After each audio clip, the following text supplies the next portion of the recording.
Hello everyone and welcome to the second part of my importation tutorials, and this is the aircraft importation tutorial. Now, throughout this tutorial, I will be referencing a lot of the things that I mentioned in the ship importation tutorial.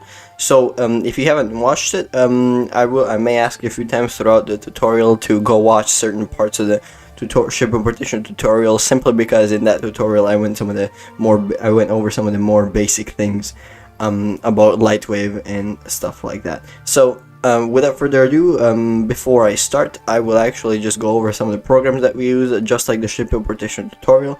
The programs don't change, they're the exact same ones that we've used in the ship importation tutorial. In case you don't know, the program that you're probably going to be using the most is Lightwave 3D 9.5. That's our main modeler software that we'll be using. It's right here. In case you don't have it, or you have not properly set it up before, you can't just install it, you have to properly set it up.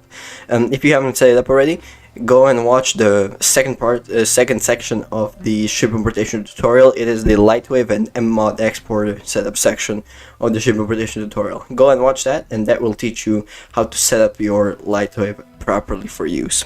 Anyways, the second most important program that we will use is GIMP, or more specifically GIMP 2.0. It is a picture editor, just like Photoshop. If you have Photoshop, it's also the same thing. The most important thing is you need to have a texture editor, an image editor that lets you save in a DDS format. Usually you have to install a separate plugin for that. So yeah, Photoshop would also work if you have that, and GIMP does too. This is GIMP 2.0 more specifically. And the last program that we will use, well, not the last one, but just another 3D editor program right here, is Blender, and we will be using it to prepare our model. You can also use 3ds Max for the preparation stage. It will also work the same if you have 3ds Max, but Blender is free, and I'll be leaving links to every single program down in the description, just like with the ship importation tutorial.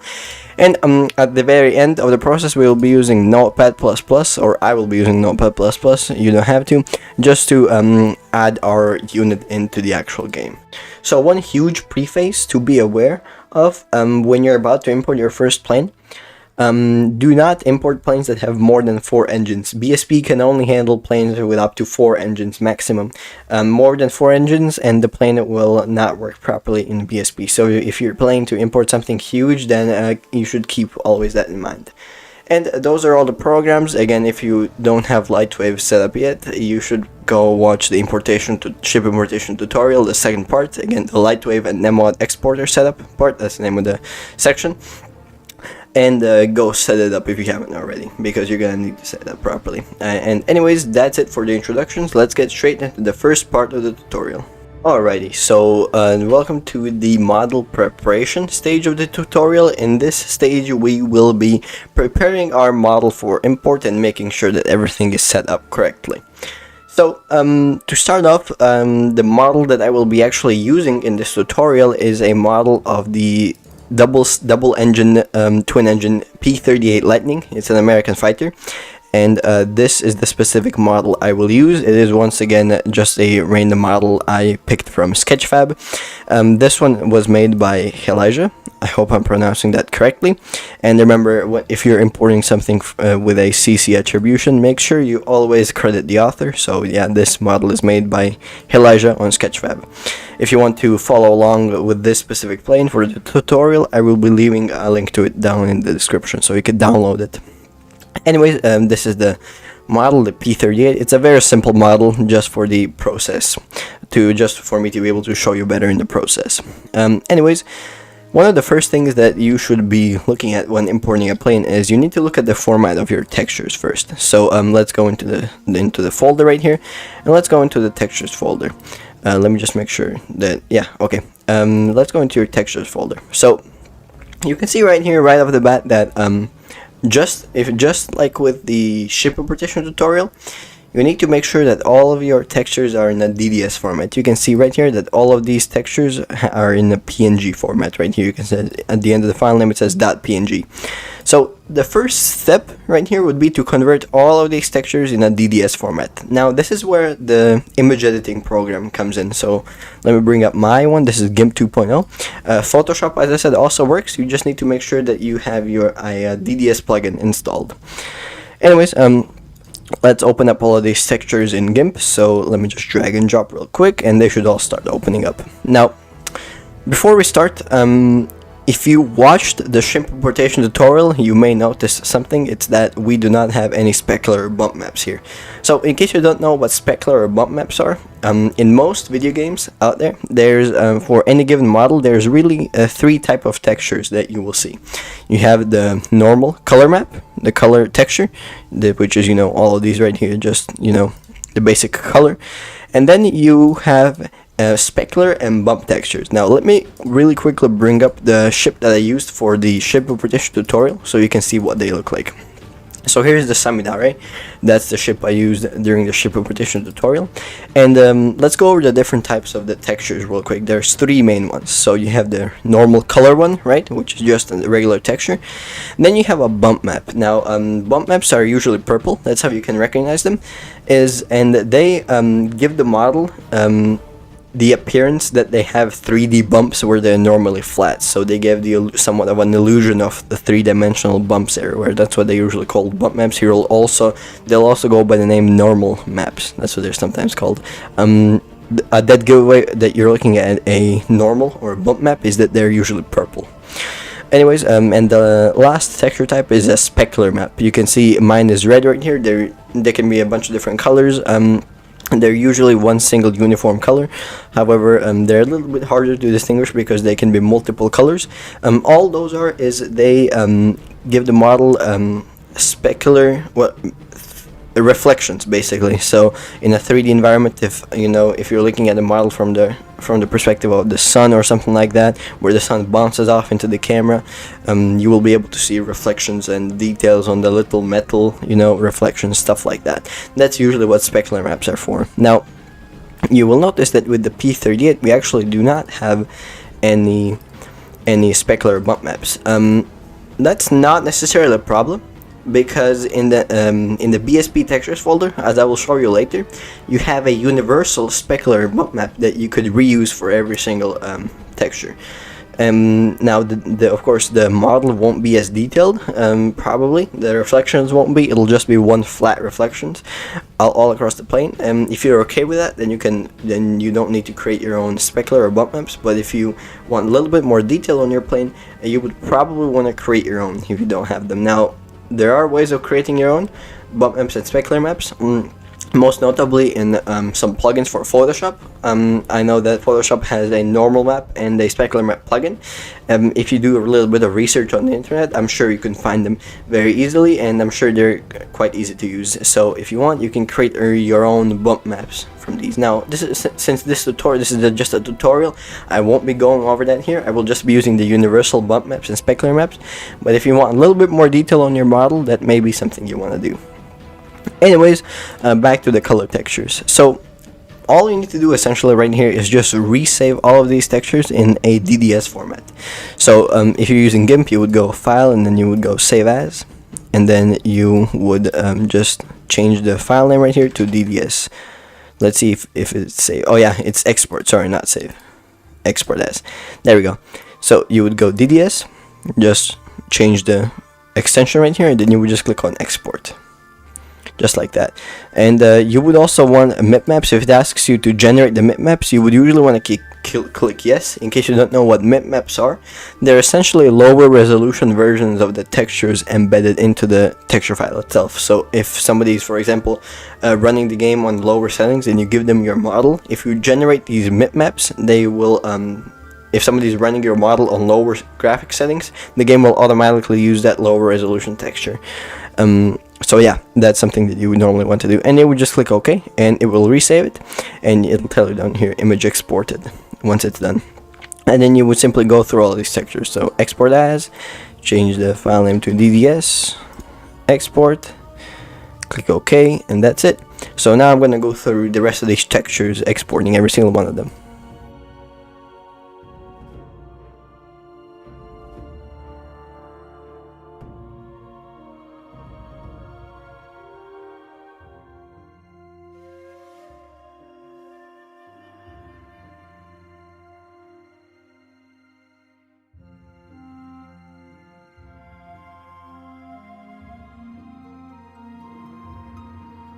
And there we go.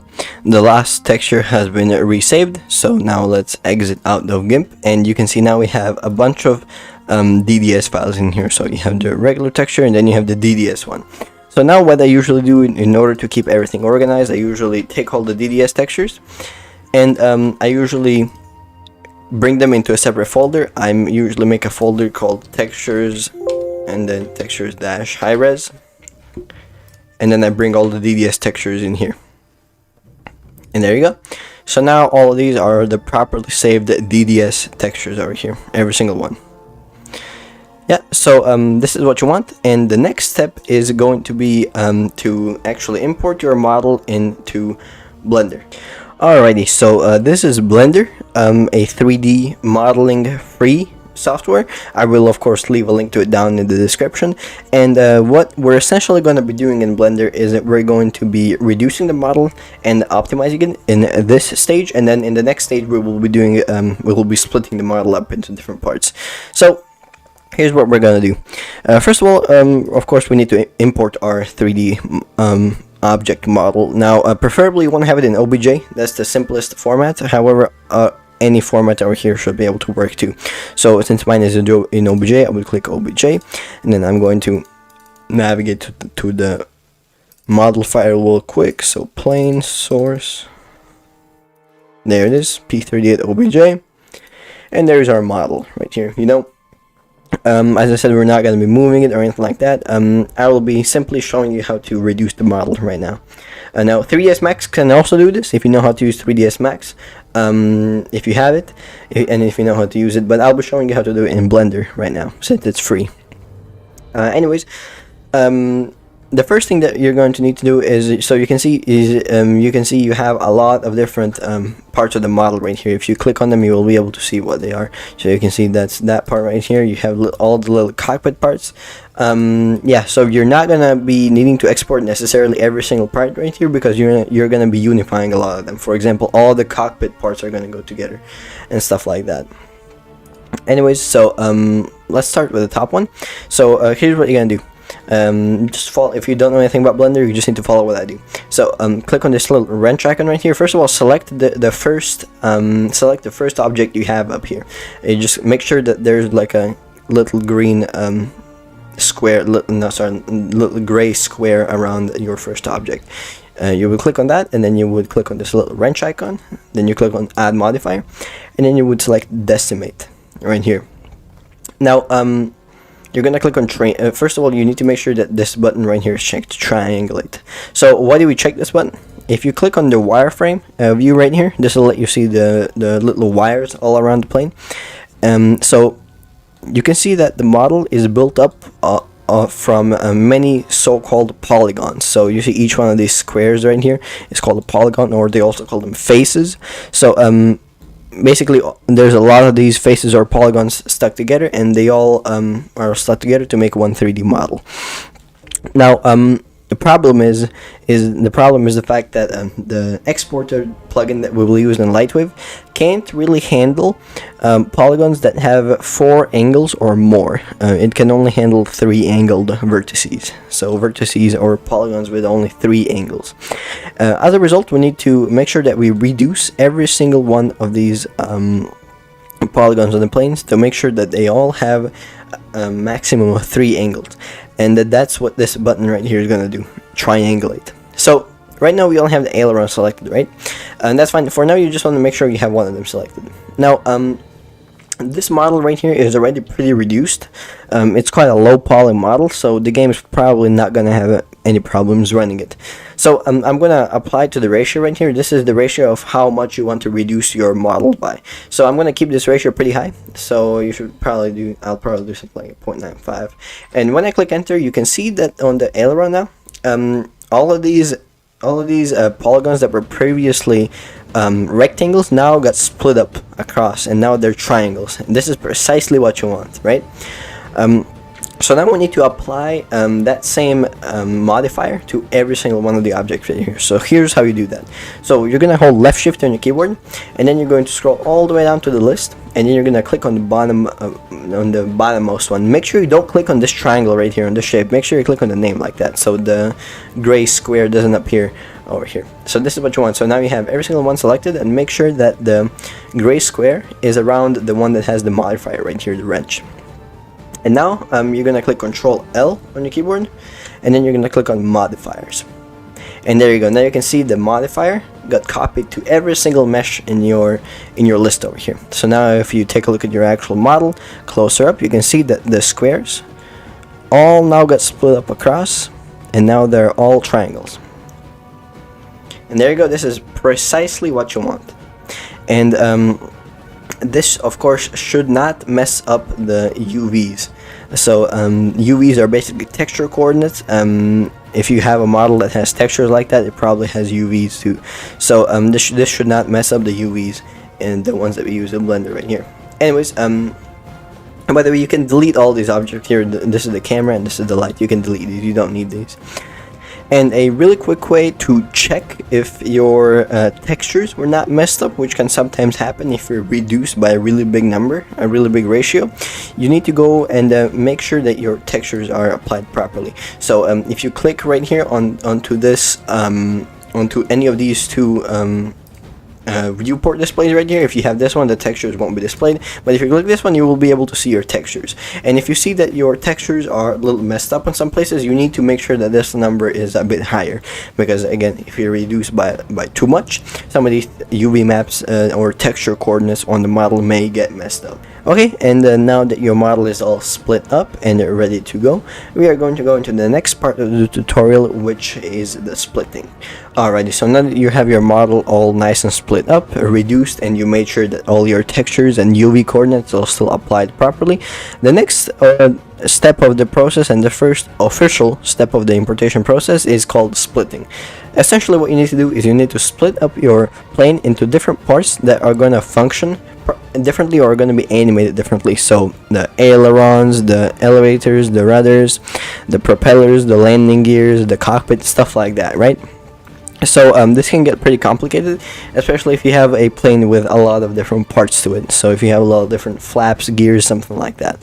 So all I'm going to do right here is I'm just going to go online and basically independently export each one of these layers right here as separate OBJ files, as separate objects. So starting off at the top, we have the right aileron. So what you need to do is you need to select your object, and then you're gonna click Shift H on your keyboard. That's gonna hide everything but what you have selected.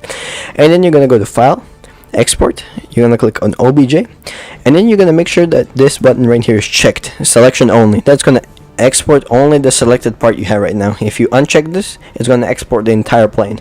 So you're gonna click Selection. I'm gonna really quickly delete these. Can you delete? No, you can't. Yeah, you can. I'm going to delete these two. These are just tests. And anyways, now you want to actually name your part of the plane. You want to name it, so you know what it is. I'm just going to call it P38 and then parentheses, right, aileron, something like that, right? Alright, so then I click Export OBJ, and then it should export pretty quickly. And there you go. Now you can go ahead and check real quick if that's the correct one. If you have a model viewer, you can open it real quick, and there you go. Now you can see that's my right aileron. And there you go. And then now you can go Control Z to unhide everything, and then you can delete that part, so you know which ones you have already done. So you can go online and you know which ones you already done and which ones you still need to do. Anyways, once again, it is you selected. You click Shift G, or I'm sorry, Shift H on the keyboard, and then you click File, Export, OBJ, and then you name it. I'm gonna name it Left Aileron, and make sure you have Selection Only checked. You click Export OBJ, and there you go. Let's once more make sure that it's exported correctly. You can open up your OBJ if you have a model viewer, and there you go. That's the left aileron. And I delete it after that. And from now on, I will just keep on going until I have exported every single part of the plane. So you should usually keep all the body parts together. So I'm gonna, for example, select all of the body parts. So the wings, I should actually split up the wings. Well, yeah, you can do that in Lightwave though. So if your wings are not split up, so for example mine are not split up, that's not a problem. You can split them up later in Lightwave. So what you usually want to do is you would want to have your body together like this. So just go through all of these different objects and make sure that you are selecting just the ones you need. So for example, I just selected the body, and then you would go through all of these and make sure that you select the ones that you want to attach.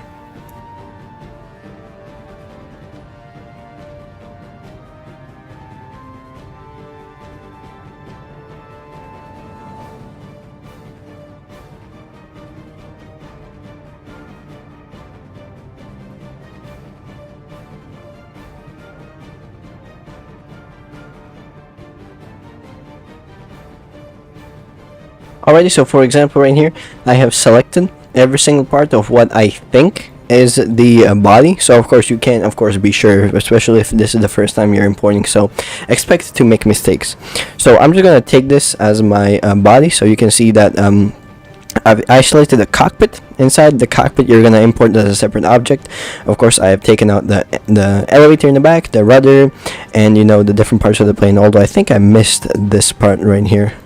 So if you don't want to select from the list, you can just hold left shift and just select on the model itself like that, so you can add to your selection. And if you think you missed anything like those little parts down there, you can simply add them to your selection just by clicking on them, holding left. Make sure you always hold left shift. See, stuff like that.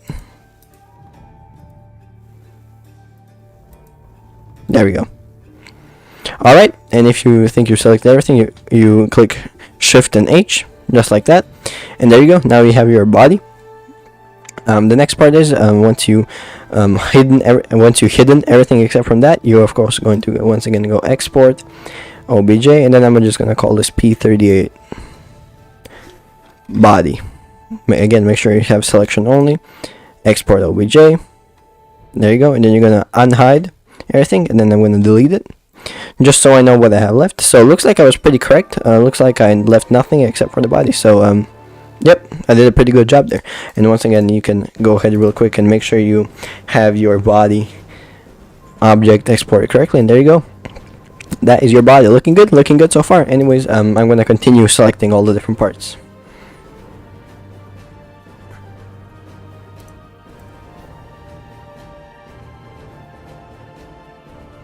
So of course you'd want to have your flaps all split up into each flap as a separate object. What I usually do is if I have more than one flap on each wing, I usually call it like left flap close, and then the closer one to the body I will call close, and the farther one from the body, away from the main body, I will call it left flap far. So left flap close, and then I would delete it, and then I would select the other one, click Shift H, File, Export OBJ, and then I would call this left flap far, so I know which one is which, right? So naming right here is incredibly important, because that's the only way that you can really distinguish between the different parts of the plane. So make sure you're naming things appropriately so you know what's what.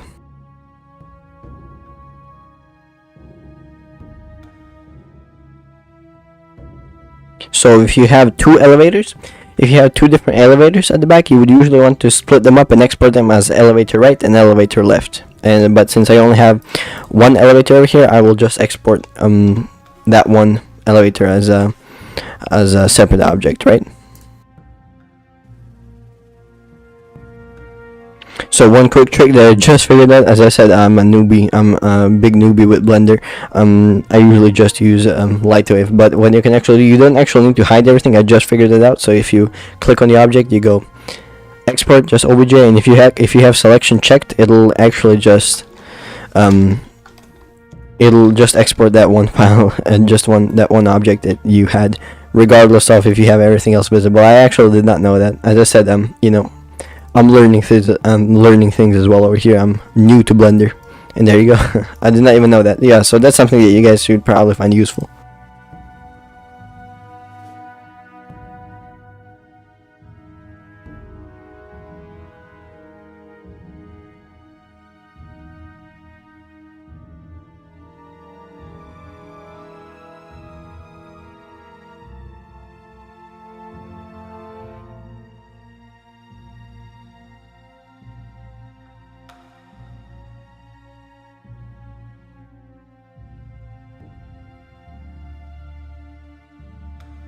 Alrighty, so now I have isolated everything except from the cockpit. Now, what you usually want to do with the cockpit, you would usually want to export everything on the cockpit at once. So you can just draw a big square around the entire cockpit, so you can select everything, and then you would you don't of course need to mess with all these tiny parts, so you can just export everything at once right here. So usually what you would actually do is if you were importing an aircraft from a video game such as War Thunder, you would have two different versions of the cockpit. You would have a high detailed version and a low detailed version. What you would usually do then is you would actually split those up and you would export each one of these separately. Now, of course, this isn't a video game model. This is a custom made one, so we only have one type of cockpit. But I will actually show you what to do if you have two different types of cockpits, because it's important to have a lower resolution one and a higher resolution one so you can save performance during the game, right? If you have a lot of planes at once and if they're all rendering the high resolution cockpit at once, that's going to cause a lot of lag probably. So I'm just going to call this one just a cockpit inside for now. We're also going to have a cockpit outside one that's going to be used when you're outside the cockpit, and there's going to be one that's used when you're specifically in the cockpit view. So for now I'm just going to call this cockpit inside, right? So cockpit inside. Alright, and there you go. Now everything is extracted properly. So what I actually noticed right now, if you accidentally click on one of these other objects right here, you may actually get these funny file extensions right here. So that's not a bigger problem. If you open these, you will still be able to see the object normally as it did right here. You can see it's still loaded as textures. If you want to fix that, you would just rename both of the MTL file, the material file, and the OBJ file. You would just remove these extensions right here, just like that. And then once you open it, it should still have the textures, right? So not big of a problem. It's just a file name, but it's something to keep in mind if you want to keep your stuff organized. But that's it. We're actually done with the Blender step right now. By the time you're done with this section, you should make sure that you have all the different parts of your plane split up like this, and every single part has to be its own independent object. Anyways, now that we're done with that, we're actually going to go proceed into the next step of the process, and it is the modeler preparation. Alright, and for this next step of the tutorial, you're going to need to launch a Lightwave modeler, which is the purple part of the Lightwave program. So again, if you haven't set this up correctly, you have to make sure you set up your program correctly. Go and watch the second section of the ship importation tutorial, the Lightwave setup part. Anyways, now that we are into Lightwave, if you have not used Lightwave before, some of the basics I'm going to be going over it right now.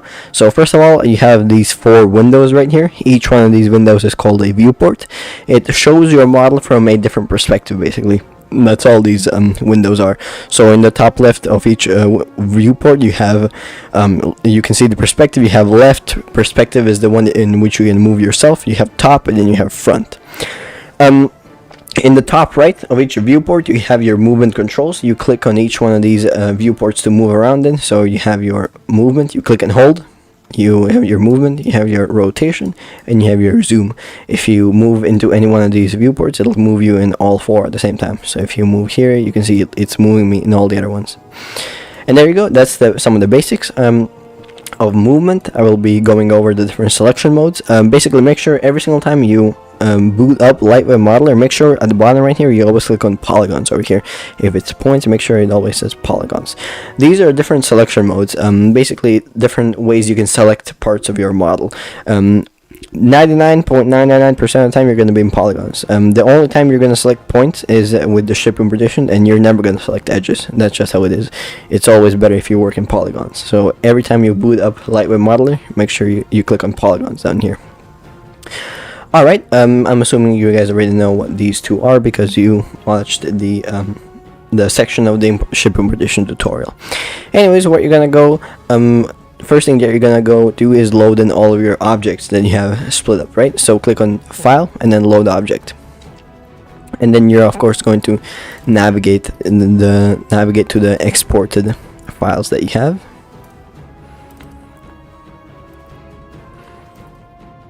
Alright, so here are all of my OBJs. As you can see right here, you're gonna load all of them in at the same time. So click open. And there you go. Now you should see all of them loaded in at once. Again, my file extensions are weird, and that's not a problem as long as the very ending says OBJ. But I guess that doesn't even matter, because the first thing that you're gonna actually do when you actually go into your when you load them all in, you're gonna go file, and then you're gonna go save all objects. So why do we do this? The reason is Lightwave cannot save and read from a native OBJ file format. Lightwave has to save in its own specific object format. So it's, as you can see right here, it's .lwo. That's the format that a Lightwave modeler has to read its models in. So you're gonna click save all objects, and you're just gonna click enter, and then you don't need to change the file name. You're just gonna click enter again. So enter, enter, enter, enter. I'm gonna just really quickly remove all of these extensions right here so it doesn't look weird. So enter, enter. You can just click, if you don't care about this, you can just click enter this entire time.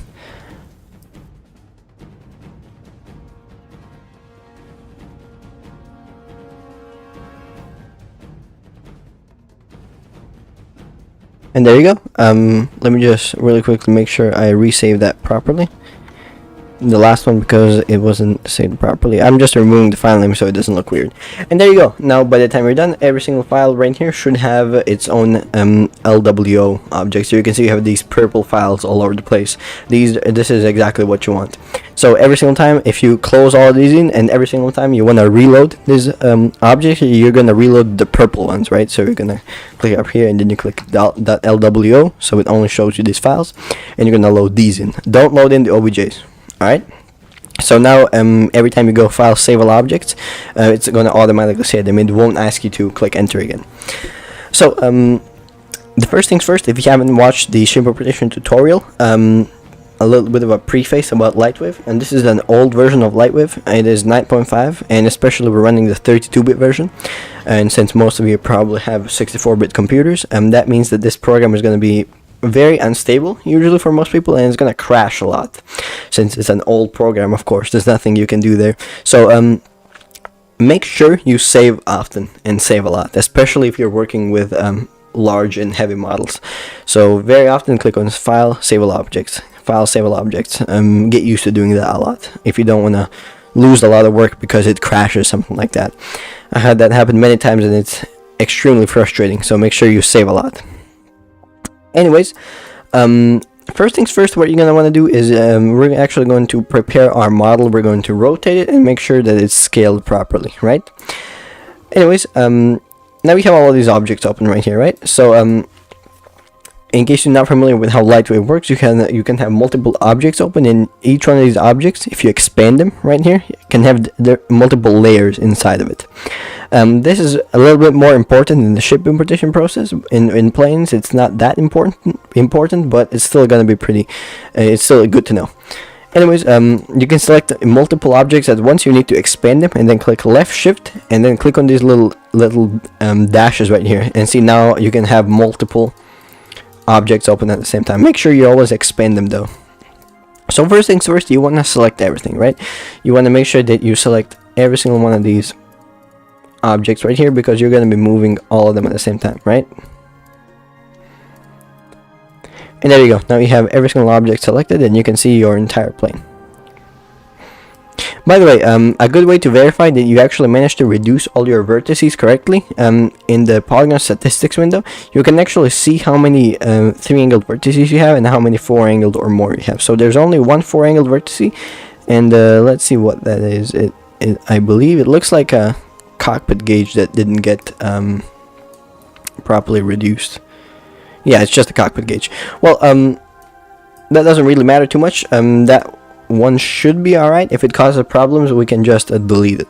So what you want to have is you want all your polygons to be in these 3-angled vertices category. That's what you want. That's it, ideally what you want. If you have 4 or more, and if you have a lot of them, they probably didn't reduce correctly, and you need to go back and reduce your model again. Anyways, let's proceed. So first things first, what you want to do is you want to make sure that your model is scaled correctly. So in the bottom left viewport,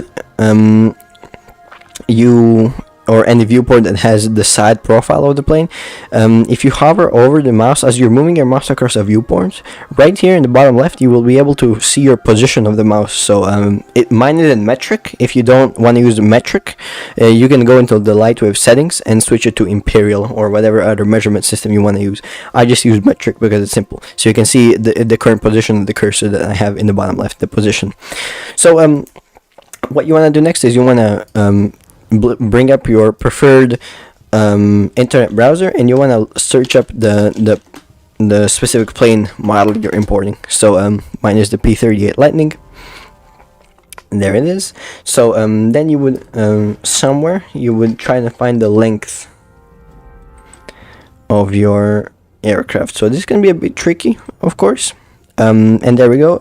It's not usually apparent always, but you can usually find it in Wikipedia. So there we go. R is a total length of 11.5 meters. 11.5 meters. We're going to round it up to 11.5. So you want to make sure that both of the sides of your plane add up to 11.5. So we have 5.8 and 5.8, and I guess that generally rounds up to 11.5. It's a little less, but it's fine, and it's not too big of a problem. So yeah, that's the first step. You want to make sure that your aircraft is scaled correctly. Next up is you want to make sure that your aircraft is facing the right way. So a really good way of telling that is if you, in the perspective viewport, the one in which you can move around in, is you want to make sure that on the left hand side it says Z minus, and on the right hand side it says X minus. And if that's the case, the plane must be facing downwards in this direction. That's a very good way of telling which way the plane is currently facing and which way you need to rotate it. So that means I need to rotate it so that the nose of the plane faces this way right here. So how do you rotate this stuff in a Lightwave modeler? So you can either click Y on your keyboard, or you can go over to the Modify tab and click Rotate. So I'm going to click Y on my keyboard, and then you can see your cursor changes, right? So that means you're in the Rotate tool. So you're going to put your cursor at 0, 0. Again, make sure you're always looking at the bottom left of the screen, and make sure you're exactly at 0, 0. If you're not at 0, 0, it's not going to turn out well later on. So make sure that your cursor is at 0, 0. You click and hold, and then you can see in the bottom left it changes to angle, and it tells you the degrees. So now you're rotating the plane, right? So rotate it by exactly 90 degrees, or however many degrees you need to get an exact reading. So you can see right now it's rotated towards the bottom left right here, and make sure that your perspective viewport on the left it says Z minus, and on the right it says X minus. And there you go. Now your aircraft is rotated properly for BSP. And the last thing that you want to do is you want to make sure that your plane is centered properly, your whole plane. So you need to, you can see our plane is a little off center. You usually want to have your wings aligned with the center right here. You can see these two black lines are the center, the origin. So how do you move stuff? You either click T on your keyboard, or you go into the Modify tab and click on the Move tool. And then you just click and drag, just like that. Very simple. And there you go. You would want to make sure that your wings are kind of aligned with the 0, 0 line. Just like that. And there you go. That looks pretty darn good to me. Now it's roughly centered. And yeah. So of course, save all object. Make sure you're saving often and saving frequently. And now we're gonna move into the next part of the process, which is the texturing. Alrighty, and the next step is texturing. So what we're gonna do right now is essentially reroute all of our textures on the plane so they point to the correct DDS textures. Because remember, BSP can only read DDS texture formats. Anyways, what you're gonna do right now is, so you're in your regular modeler, and in case you have not watched the ship importation tutorial, you're gonna go ahead and click on the surface editor in the top left over here. This is where you're gonna be doing all of your texture work in the surface editor. Anyways, so you have all of your objects right here, right? And these are the same objects that you have open in the layers panel right here. If you expand each one of them, you will be able to see the different surfaces inside of each one. So Lightwave operates off of surfaces. Each surface can have a texture applied to it. If you go into your polygon statistics tab, you can actually select your different surfaces if you click this surf none button right here. you can see all of your surfaces are listed down here. So if you click on one of them and you click this little plus button right here, you will be able to select them. Of course, this is a really small surface. Next to each surface, these numbers right here tell you how many polygons of the model are mapped to that surface. So if you click maybe a bigger surface, you can see it's this yellow thing right here. That's the selected. So texture.png, you can see that's the entire plane over here. That's the main texture of the plane. So you can see how many textures, how many polygons are mapped to it, and if you click the minus right here, it'll deselect everything. And you can also click down here on this number. Down here, it'll tell you how many selected surfaces you currently have. You can click on that number, it'll deselect everything. Or you can click on the total minus right here. That'll deselect everything, and if you click total plus, it'll select everything. And you can see how many total polygons you have in total right here. So 70,000 for this model. Anyways, that's a little bit about surfaces, and now we're actually going to apply the textures for each one. So looks like this plane is going to be quite simple to texture, simply because the names, whoever made this model, the author of this model actually made it, so each one of the surfaces actually has a texture name inside of it. That makes it very simple. That makes it so if in case you lose track of what you're texturing, you can simply look at the surface name and you know what texture to apply to it, right? So if you're using a model that's maybe less well made, this may get quite tricky for you. So I wish you the best of luck with this step. But anyways, so you can see some objects like the cockpit inside have a lot of different textures because there's a lot of different parts in the cockpit, right? So the best practice right here is usually to go just in line one by one. So I'm going to go through all of these objects right here, and I'm going to start from the bottom and go up. So this is what you do, right? So if you remember in the preparation stages, I told you about specular and bump maps. These are the two different types of textures that you need to have in order for your plane to, be displayed correctly. So for this specific model, if you remember, we didn't have any proper specular and bump maps. I'm going to show you now how to use the universal specular and bump maps from the BSP textures folder. So if you have your specular bump maps, you don't need to use the universal ones, but if you don't have them, then you need to use these. Anyways, let's start with the bottom-most one, so texture.png. So I believe that's the regular one. So if you don't know what a certain pod is, you can simply select it from the list right here and click the plus, and you will be able to see what it is. You can just select it. So you have all of these. This is where you texture everything, right? You don't need here. It looks like there's a lot of things, but the only things you need to worry about are color, specularity, and bump. And we will also be looking at the smoothing later on. Those are the only things you need to worry about. Everything else you can leave as it is. So color, specularity, and bump. So you have your color texture, your specular texture, and your bump texture. Alright, so how do you actually texture it? So you can see right now we only have one T. This is the line of texture right here. So each one of these T's represents a texture assigned to that specific layer of the surface. So you click on the T and it brings up the texture editor right here. This is where you assign your texture, right? Again, looks like a lot of things. All you need to worry about is these three things right here and these two buttons. That's the only thing you need to worry about. So make sure the projection says UV, and make sure that the UV map that you have right now corresponds to the current object that you're editing right now. So for example, right now I'm editing the body. So make sure that the UV map right here says body, right? So you see I have a lot of UV maps, different UV maps. So you click on body UV. I don't know why there's a B7A. Alright, the P38 one, and if you can check if you select the wrong UV map, the whole plane will turn gray like that, and you click on body UV. By the way, if your texture is not displaying, that's probably because right here you have a smooth shade selected. Make sure you have your viewport selected to texture, that way you can see the texture. Anyways, right now you can see that our texture is mapped to texture.png. We want it to be mapped to texture.dds. So you click on this, and then at the bottom you click load image. You move this up to the side, and then here you navigate to you need to navigate to the proper DDS texture that you have saved, right? So mine are right here. Oh, never mind. I'm going to navigate to them real quick.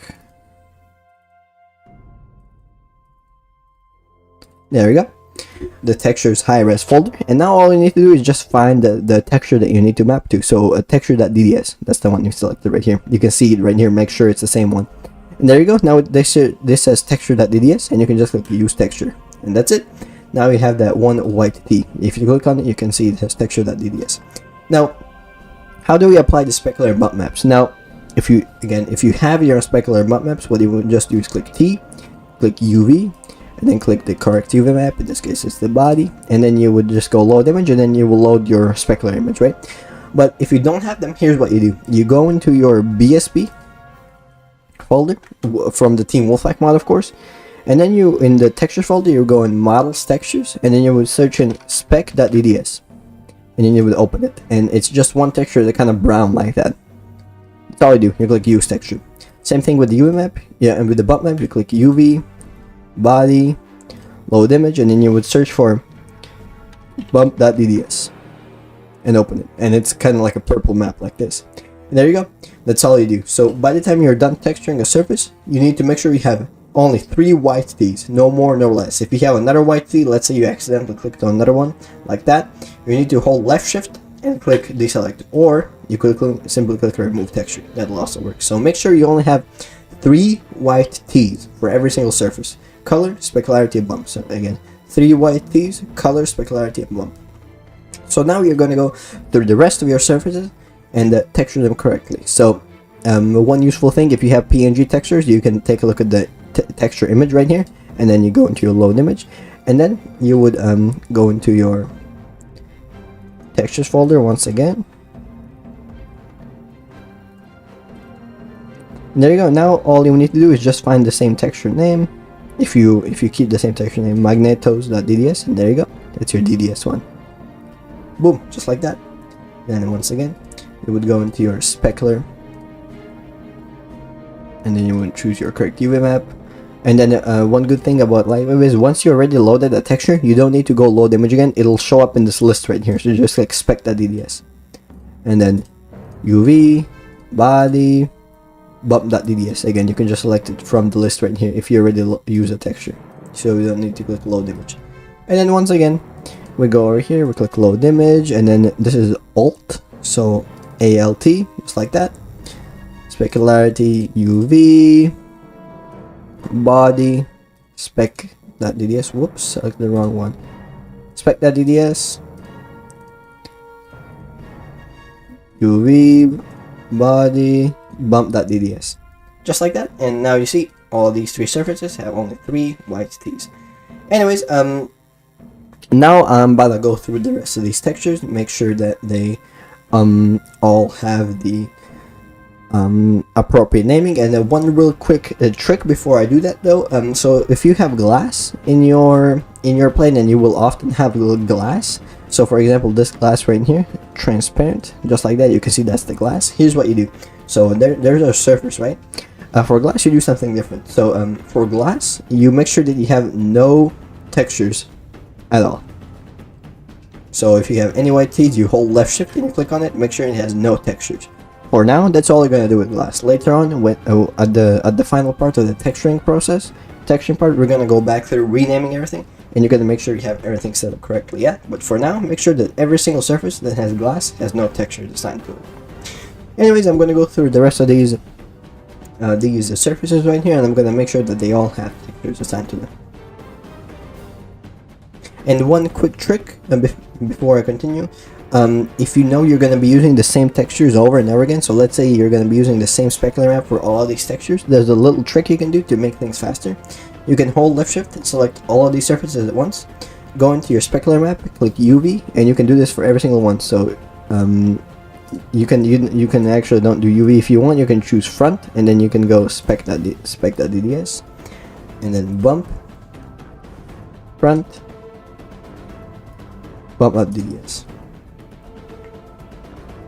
And there you go. That should make it faster now. Now every single time that you go through the rest of this model, you should just be able to just change the color. You don't actually need to go change the specularity bump for every single texture over and over and over again. So that should make things a little bit faster for you.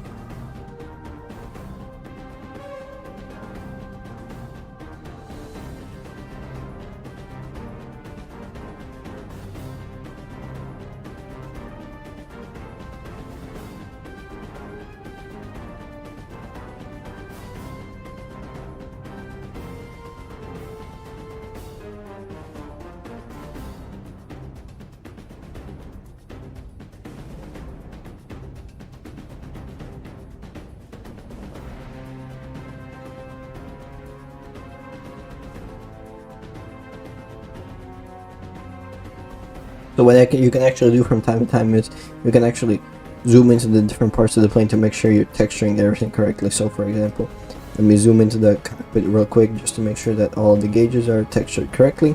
So if in front of your gauges you have a surface that's all white, if it blocks everything, so for example, oftentimes what happens is they put a glass texture right over it, and that's normal, don't worry about it. All you need to do is you can actually hide the different parts of the object right here. So for example, you see you have this transparent surface in front of your actual gauges. So if you want to hide it real quick but not delete it, you click on the view tab right here and you click on hide selected down here, and there you go. That temporarily you can see it hides all of the transparent surfaces, and you can actually see your gauges right here. So that's a little nice trick that you can use to be able to make sure that your textures are all assigned correctly, and make sure you of course save often.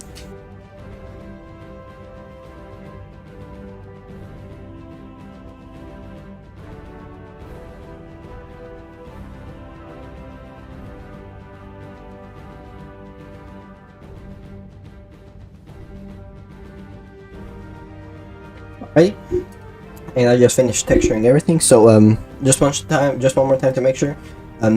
I went through everything rather quickly because I did not have a specular and a bump map, so I put all of my I did the little trick where I textured everything in advance with the front projection. Once again, to make sure you do not do this if you have actual specular maps. Do not click front. This is only because this is one simple texture, and what front does is it takes just one color from that texture and applies it to everything. In general, it just takes the general average color of the entire texture and applies that one color to the entire surface. Do not do this if you have dedicated specular bump maps. Always make sure you go UV and then you select your UV map. But since I don't, I could just select I could just texture all of the UV maps and all of the bump maps in advance. So again, do not do this if you have actual specular bump maps. I just did it because I have the universal one and because this is a tutorial and I'm trying to keep this at least somewhat quick. Anyways, this is the texturing. I have everything textured right now. So basically, by the time you're done, you need to make sure that every single surface has 3 white tees: bump, specularity, and color. Again, 3 white tees: color, specularity, and bump. Only 3 white tees. After you're done with that, though, there are a few more steps that we need to do in the texturing process. You're gonna go ahead and open up every single one of your surfaces. Once again, every single one of your objects, and then you're going to select everything at once. Every single one of them. You're gonna click smoothing down here. You're gonna make sure this is 75 degrees. Press enter, just like that. And once you have the smoothing done, what you're going to need to do is you're going to need to go and apply the shader names on each one of these surfaces. So all you're going to need to do is you're gonna click rename up here, and that's gonna bring up the rename tab. And for every single surface that's not a transparent glass, you're going to type in at the end of the file name. You're gonna type in space, and then you're gonna go airplane rp.mshd. Make sure you spell it like that. Yeah, so if you are coming from the ship importation tutorial, you'll know we used ship.mshd. So this time there's a different shader name for plane. It's called airplane rp.mshd. So make sure again there must be a space in between them, and it must say airplane rp.mshd. Make sure the spelling is correct. If it's not gonna work properly. And then you click OK. So now you have to make sure that your airplane rp.mshd like that. So now what you basically need to do is go through all of these surfaces right here and give them the proper shader names. Now for glass, I told you we're going to be back for glass. This is where we set it up. So make sure that glass has no textures, and then you're going to apply to it a different shader name. You're going to call it cockpitwin.mshd. So space and then cockpitwin.mshd, just like that. And there you go. Now you apply that proper surface name. So what I'm going to do now is I'm going to apply the rest of the shader names throughout every single one of these surfaces.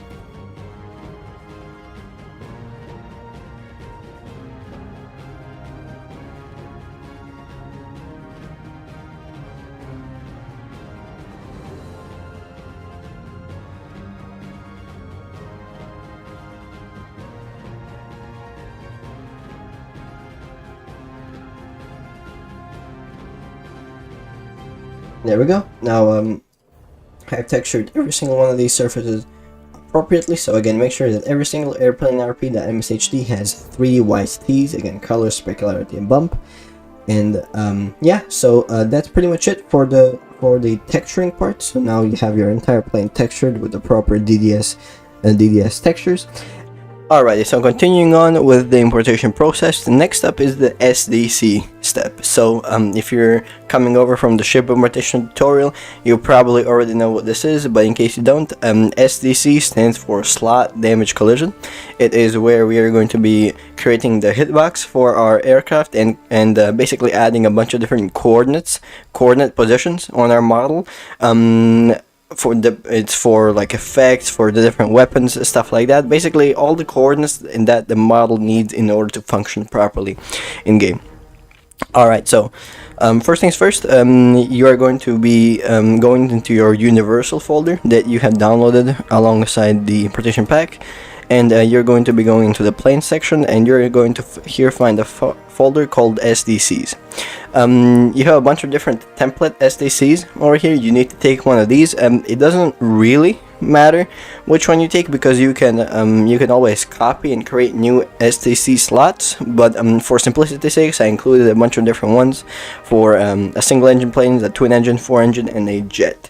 Yeah, because I will be showing you how to do different types of planes in here, as well as the jets, the propellers, and stuff like that. Again, you don't need to take a specific one, but it would be easier if you just did. So if you open one of these, you will find a lightwave object file. You will go ahead and open one of these objects right here. So let me navigate to mine real quick.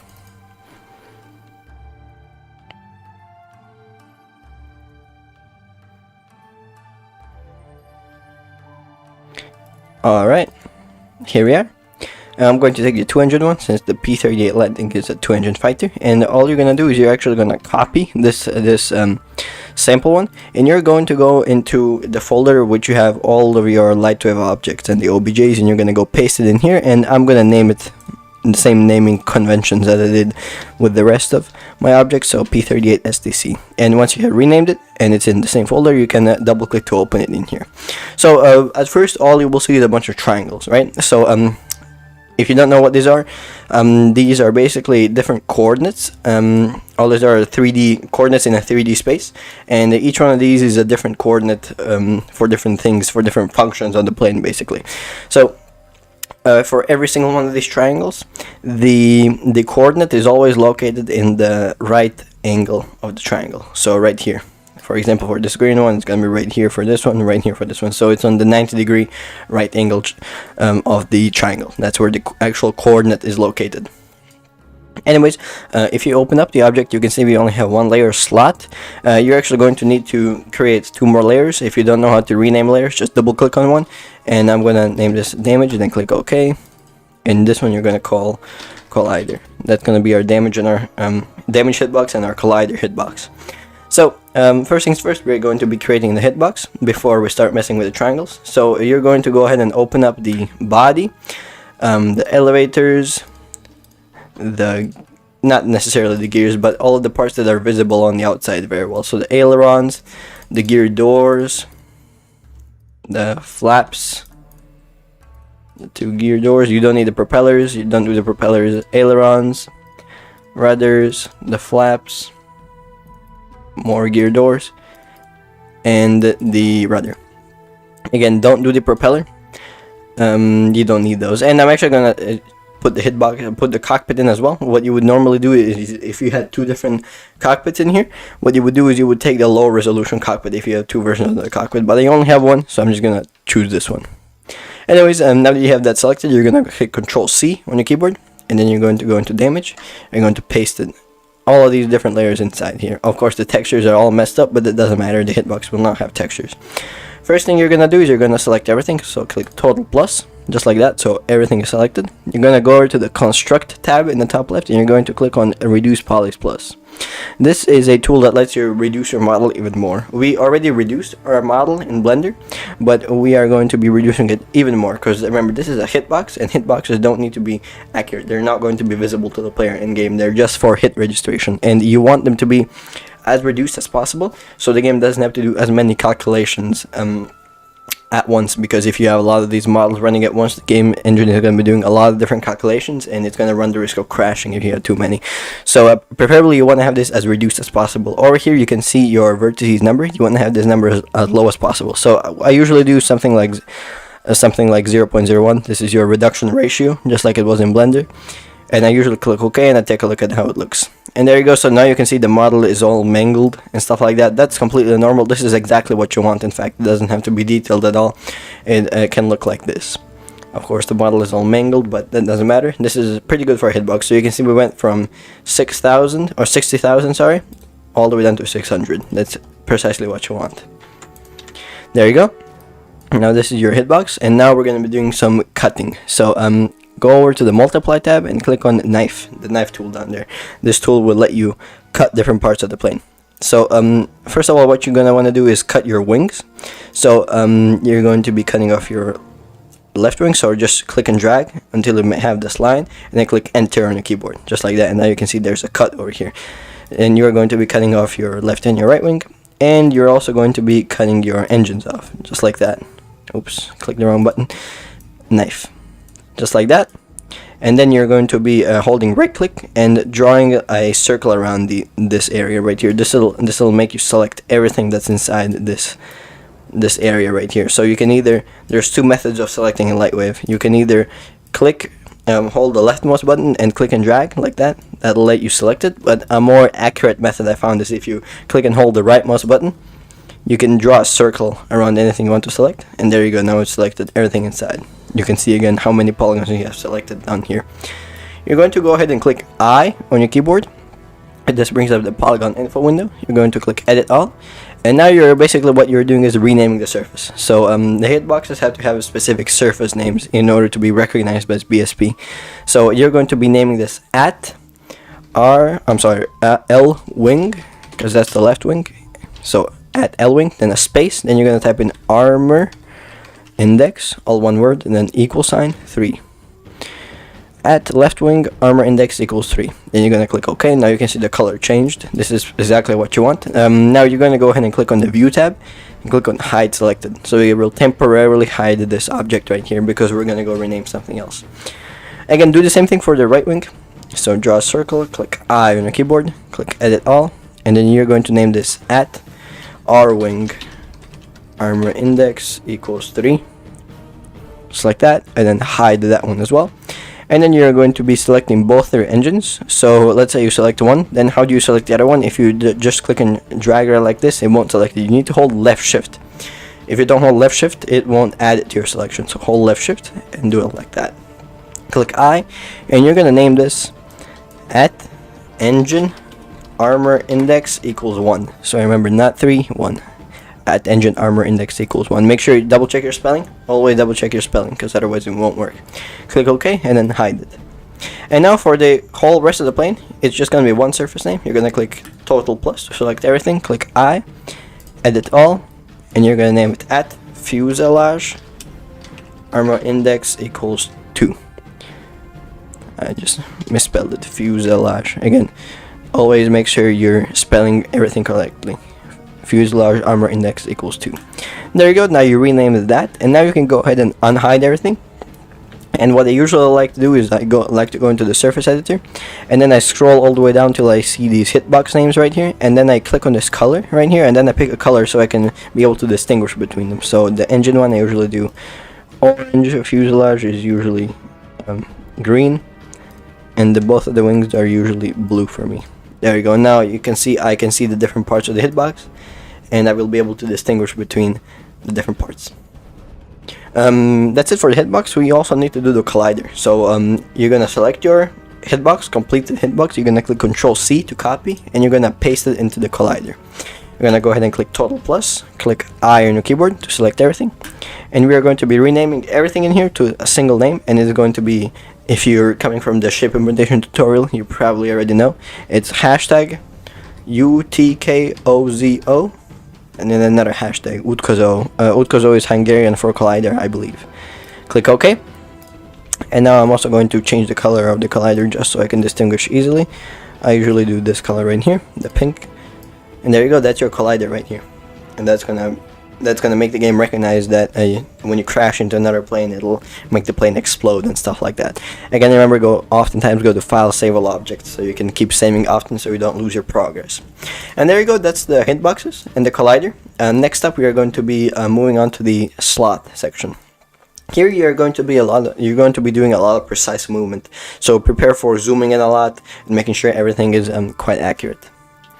Anyways, what you want to have selected right now is you want to go ahead and hold left shift and select your body, your cockpit, and if you have wings separated in separate objects, you should also select them, but mine are separated yet. We are going to be separating them later in case your wings are separated, but for now you just want to have your basic body, your wings, and your cockpit inside. And the cockpit inside is the high resolution one, the one that's going to show up when you're in the plane. Anyways, here's our cockpit, and now we can see more precisely. And now we are going to be holding left shift and also selecting the slot section, so you can have all of them visible at the same time, so you can move them on the model. Anyways, now we're going to be moving all of these different triangles to different parts of the plane. So let's start from the top. So if you're new to the SDC, if you click on the surface name, you will see there's a bunch of new surfaces with hashtags. All of these are SDC coordinates. Every single one that has a hashtag on it like this. These are the ones you're going to be moving. So let's start from the top. I will tell you what each one does and how to precisely move it. So starting from the top, we have cameras, a bunch of different cameras. These are the camera positions for the dev input free camera function. It's not usually available in the base game because the developers have disabled it. However, you can enable it, and then you can look at the plane from these different angles, and you can have like a cinematic camera for this. Is useful for like trailer shots in here. I don't generally move these because it's not a regular in-game function. You don't need to move this. However, they still need to be there because without them the game will crash. So just make sure they're there. You don't need to move them though. So the very first thing that you should take a look at is one of the very first coordinates that's going to show up for you is going to be the cockpit position. So this plane does not have the cockpit position. You can see after C there is no cockpit pass. So now you have to ask yourself, are you importing a heavy bomber? If you are importing a heavy bombers do not have cockpits in BSP, which means that their SDC will not have the cockpit position coordinate. Now this sample SDC happens to be of a heavy bomber for the 2-engine one, which means that if you are importing a 2-engine fighter that has a cockpit, that has a cockpit, and you want to have a cockpit view enabled, you need to go ahead and copy it from a different SDC. So the best thing to do would be to load in the sample SDC of the single engine fighter, so plane 1 engine, and there you go. Now this is a different SDC, and if you open it up, you can see there is a new SDC slot called cockpit view. You want to select this, copy it, and you want to paste it into your SDC, and there you go. This is your cockpit view right here. And of course, let's open up all of our stuff again and make sure you have the cockpit inside enabled so you can see where your sight is going to be located at. So this is, of course, you need to make sure you zoom in. You need to make sure to be very, very precise. And you're going to be moving this, and you would usually place this wherever your crosshair is on the cockpit model. However, here you can see that there's no crosshair model, so you would honestly just take your best guess. And remember, you need to make sure you align this properly because this is where your in-game crosshair is going to be. This is where you're going to be seeing it in front of you. So make sure it's above the wall so the pilot is not looking at the wall. There you go. Now you move it down. I'm gonna move it down slightly. Actually, no, I'm gonna move it up a little bit. There you go, just like that. And this looks like a good position for the cockpit view. This is exactly where when you go into the cockpit view, and this position right here is where your camera is going to be positioned in. So make sure you get this precisely. So again, if you're doing a heavy bomber that does not have a cockpit, it will instead have, if the plane will have rear gunners and side gunners that you're going to be able to shoot as, then you're not going to be needing to do this cockpit view. You can delete it. You should delete it if you're not doing it. But if you are, then you need to make sure you have it. Anyways, make sure you save all objects often. Moving on, we have qualipos 0, 1, and 2. I'm not exactly sure what these are. I think they have something to do with the collision of the plane. However, you do need to move them in a specific place. So qualipos 0 is located, as you can see, at the bottom of the plane. So what you're going to need to do is move it as close as you can, but not quite touching the bottom of the plane. So, and again, to move stuff in Lightwave, you either click T on your keyboard, or you can go into the Modify tab and click on Move over here. I usually just click T. Then you're going to move this as close as possible and as central as possible. It needs to be in the exact middle, but not quite touching the plane. So something like this. This is a pretty good position. Anyways, moving on, we have collie plus 1 and 2. These need to be at the edges of your wings. So you can see just like that. At the edges of your wings. Anyways, you're going to need to select them both at the same time, and I'm going to teach you a little nice trick so you don't have to move them one by one. So what you're going to do is you're going to click on Symmetry, just like that.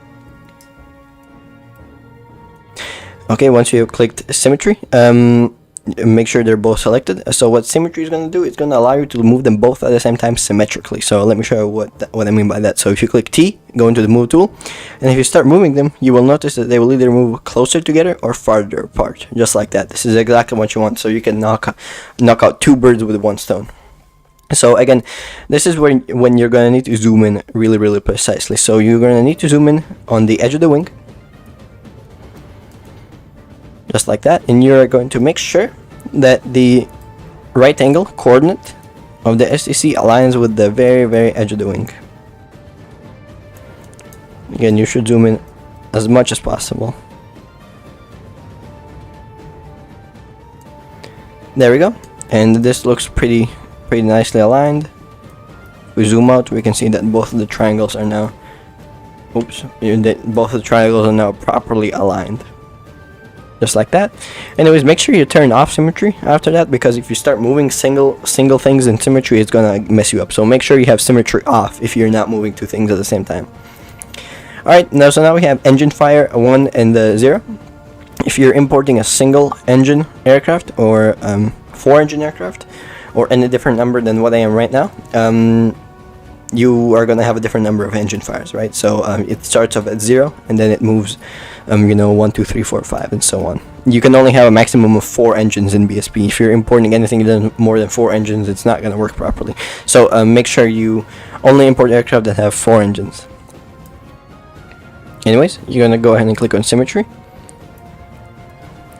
And to make sure you move them both at the same time, you don't need to click Symmetry again if you're moving just a single one or more than 2. And then you're going to move them in the middle of your engines. That is, as the name suggests, that is where the engine fire effect is going to happen when one of the engines catches on fire. There you go. Just like that. That looks pretty good. Anyways, remember, always turn off Symmetry after you're done. Okay, so these are the ground points. These are the points at which the landing gears will touch the ground. Now, right now we do not have our landing gears extended, so for the time being you are going to unfortunately have to guess the approximate position of these landing gears. We're going to come back later on when we actually see the landing gears extended. When we animate the plane, we're going to actually be coming back and fixing these, but for now you are going to have to take your best guess as to where they're going to be positioned. So a few quick tips.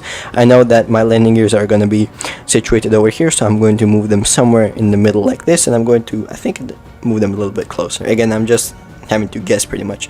Oh, I was wrong, never mind. They're back here, they're not in front, so let me move these back.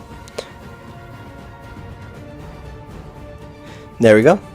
Just like that, and I'm going to raise them a little bit more. There we go. Again, just guessing for now. Alright, turn off Symmetry. And then ground point 2 is either going to be located at the back of the plane or in the front. In this case, it's in the front, and depending on where it is, back or front, it works either way. Just make sure that that's your 3rd landing gear. So again, I'm going to have to guess here because our landing gears are not yet extended. So it looks like over here. Make sure it's always central. So looks like something like that. There you go. My best guess is going to be like that. Moving on, we have the sight. And this is actually not used by the BSP. You don't need to move it. This is supposedly where the player's perspective is located in.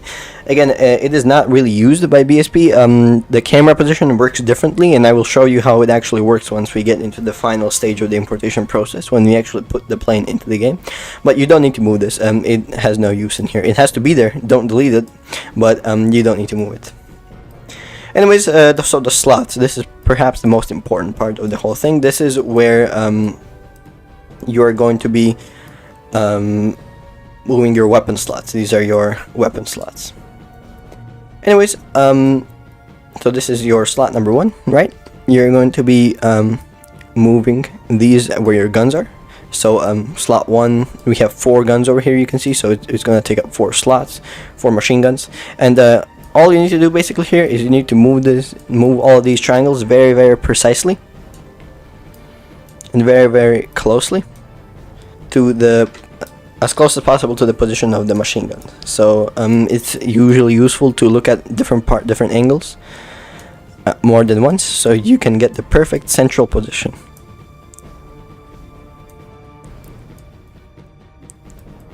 So again, I'm zooming in on the multiple different viewports right here. I'm using as many as I can at once. There we go. And that's the first one. And now I'm going to actually move the rest of them. So I'm going to actually teach you a nice little trick right now. If for any case you run out of STC slots, so for example I have 5 right now, so I'll have enough, but let's say that you only have, I don't know, 2. So let me remove all of these right here. Let's actually remove all of them. So let's say you only have 1 available and you need more. You have more than 1 gun. So here's what you do. Here's how you copy STC slots. You select your STC slot, you click Control C, and then you click Control V. That copies it. You click I on your keyboard, and we're going to change the surface name. All you need to do is just click slot 2, or whatever slot you want. And there you go. Now if you start moving it, you can see you have 2 slots instead of 1. And that is the second one. So, of course, now I'm going to move these to the gun position.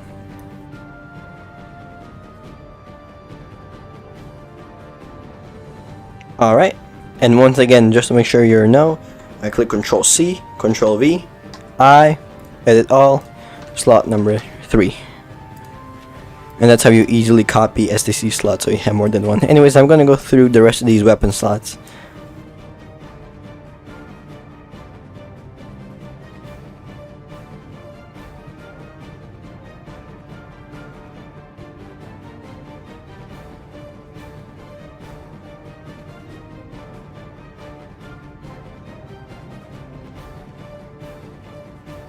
Alright, and there we go. I have now moved all of the guns. Now you may see that some of my triangles are invisible. They're still there. You can see them in this viewport right here. They're just invisible. Let me show you why that happens. So sometimes when you copy STC slots, for whatever reason, Lightwave sends them into different objects that you have open. If you have multiple objects open at once, when you copy it, sometimes sends it to a different object.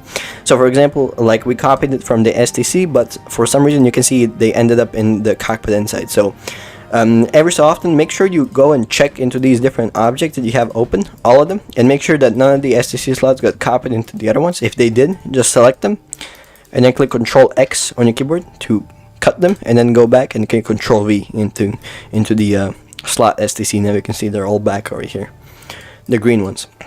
And even if they're still invisible or they are gray, if you look at them from the bottom, that means you just need to assign a color to them. So go into your STC, select the STC slot, click the color over here, and then make sure you click double-sided. If you don't click double-sided, they're only going to show up from the bottom. So click double-sided. That's how you make sure they're there. Anyways, yeah, so we have our machine gun positions ready. And now, so for the bombs, what you usually want to do is you usually want to assign a different number STC slot. So I usually do 50 for bombs and 60 for torpedo positions and 20 for rockets. So this model itself does not appear to have any bomb pylons, but I am still going to be putting bombs on it just so I can show you how to actually do it. So I'm going to have to invent some bomb positions over here. So I'm probably going to put one over here and one over here. Again, this is just a tutorial example. Anyway, so you have 50 and 51. I'm going to delete 51 because we do not need it for now. So click on slot 50. Slot 50, and then I'm going to go ahead and move it over to the left. And this is, again, there's no bomb pylon here. I'm just doing this to show you what you would do in case there is a bomb pylon. So you would want to put this slot in the middle of your bomb pylon where the bomb would show up. So again, no bomb pylon, so this is the best we're gonna get. Again, go Control C, Control V, edit all, slot 51. There you go. And now I have the new copy slot, and I'm going to move it over to the right. again, when you're moving stuff precisely as this, it is often very useful to pay attention to the bottom left hand side where you would normally see the position. If you start moving something, it'll tell you the offset, so this is very useful to keep track of how you're moving stuff, and if you are moving it in the correct plane. Always useful to look at the offset section. There you go. Now all of our weapons are set up correctly, and we're almost done. Now we have the wave. I'm not exactly sure what this is. I think this is where the when the plane hits the water, this is where the splash effect is going to come out, although I'm not sure. Don't take my word on it. And you want to place this just like the first Colipos. As you can see, you want to place this right underneath the plane but not quite touching it, so like that. Perfect. And the last two ones are the wingtips. This is self-explanatory. Just like the Colipos, they are going to be located at the edges of your wings, so it's always useful to go into the symmetry mode, and then you make sure you have both of them selected at the same time, and then you're going to click T on the keyboard and start moving them just like that, and you're basically going to be placing them in the same place as the Colipos positions. So again, you need to make sure that you are very precise here. There you go, just like that. And now your wingtips are configured correctly. Remember, turn off symmetry and go File, Save All Objects. And as promised, I will really quickly tell you what to do in case you are importing a jet into the game. So this is a sample STC of the jet, and you will notice that there is only one big difference. There is a new STC slot called the jet right here. It's the yellow one. So this is of course where your jet the jet will come out of the end of the plane. So it needs to be facing up like this. If it's so it needs to be, of course, as you can see, it needs to be different from all the other STCs. It needs to be facing vertically up. If it's the same as every other one, if it's like that, then the jet is going to be pointing down. Not really sure why, but that's just how the game is. The game is kind of weird sometimes. So if you want to have more than one jet, you would just go Control C, Control V, click I, and then just rename this to Jet 2, and you would go 3, 4, and so on. But yeah, then you can move it around and then make sure it faces up, and that should be your jet. That's the only real difference between a jet and propeller aircraft when it comes to the STC.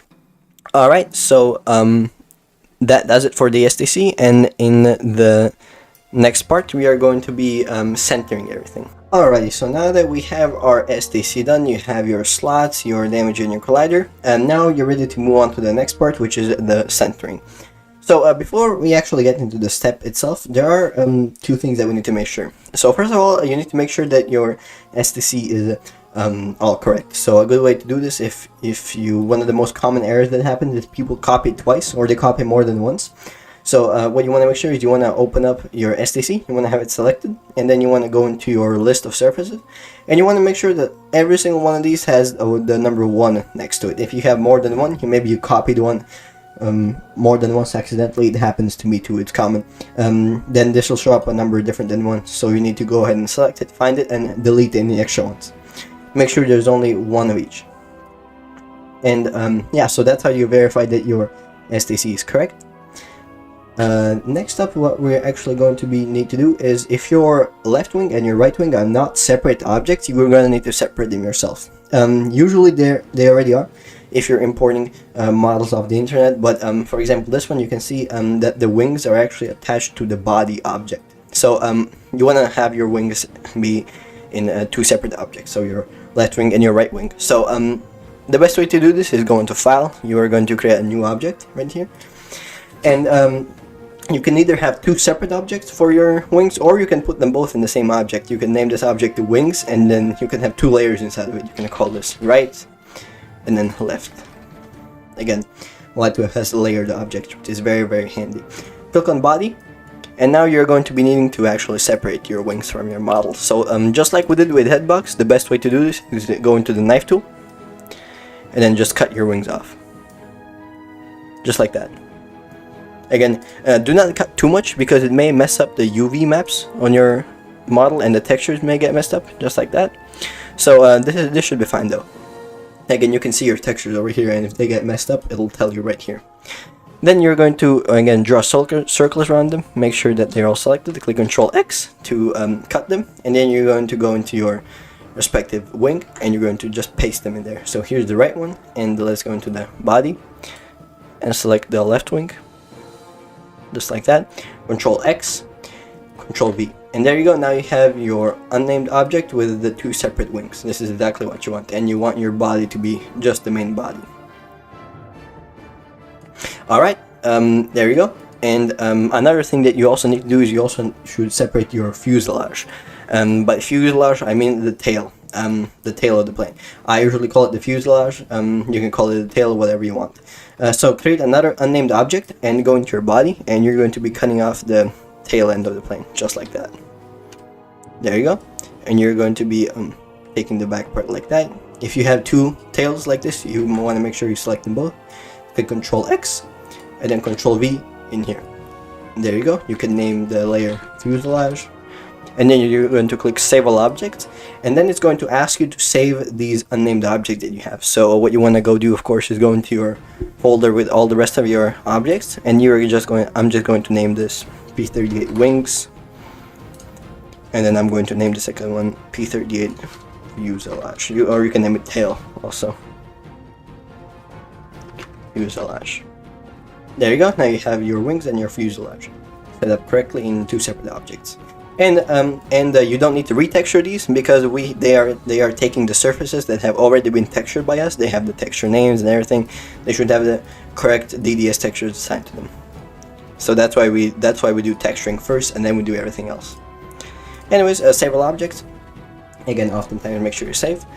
And now we can actually get into the actual centering step. So basically all we're going to do right now is we're going to be rotating certain parts of the plane, and we're going to make sure that everything is pivoted correctly. So if you don't know much about 3D modeling, this is where things are probably going to get a little bit complicated, if they have not been complicated already. Let's start off from the top. So your rudder. So I'm going to go one by one. By the way, you need to make sure that your light wave is not bugged yet, so go over to click to the View tab, click Pivot, and then click Center Pivot. If you get this error, all you need to do is just restart Modeler. So click Don't Save, and then just click Restart, just like that. And then just reload all your LW objects. I don't know why that error happens, it sometimes does happen, but if it does for you too, then all you need to do is just restart the Modeler. Alright, there we go. So starting off from the top, and let's go over to the fuselage. Alright, so I'm going to tell you exactly what you need to do. We're going to go one by one on these objects. So click on the View tab, and you're gonna click on the Pivot button right here, so you can see this blue cross right here. So essentially what pivoting is, this is your pivot point. Every single model has a pivot point. It is without getting too much into the details, it is the center, the axis of rotation basically, which will be more useful to us when we get into the animation part. We need to make sure that the axis of rotation is set up properly for the parts of the plane that are going to be animated. So for the parts of the plane that are not going to be animated, you don't need to change the pivot point. So the fuselage is not going to be animated, the wings are not going to be animated, the STC of course is not going to be animated, but stuff like the rudder will be. So of course we have two rudders here. That's all nice and good, and I will tell you exactly what to do now. So with the rudder, what you want to have is you need to make sure that your rudder is straight up in the z-axis. So you can see that the rudder is slightly banked towards the front like that. You can see that it goes a little bit to the front. So you're going to click Y on your keyboard to get the rotate tool, and you need to make sure that your rudder is as straight as it can be. So something like that. You need to make sure that your rudder is as straight as it can be, like that. Make sure it is straight in all the viewports, just like that. Then you're going to click on the pivot, and first of all you're going to click on Center Pivot, and now it should bring the pivot in the rough centering position.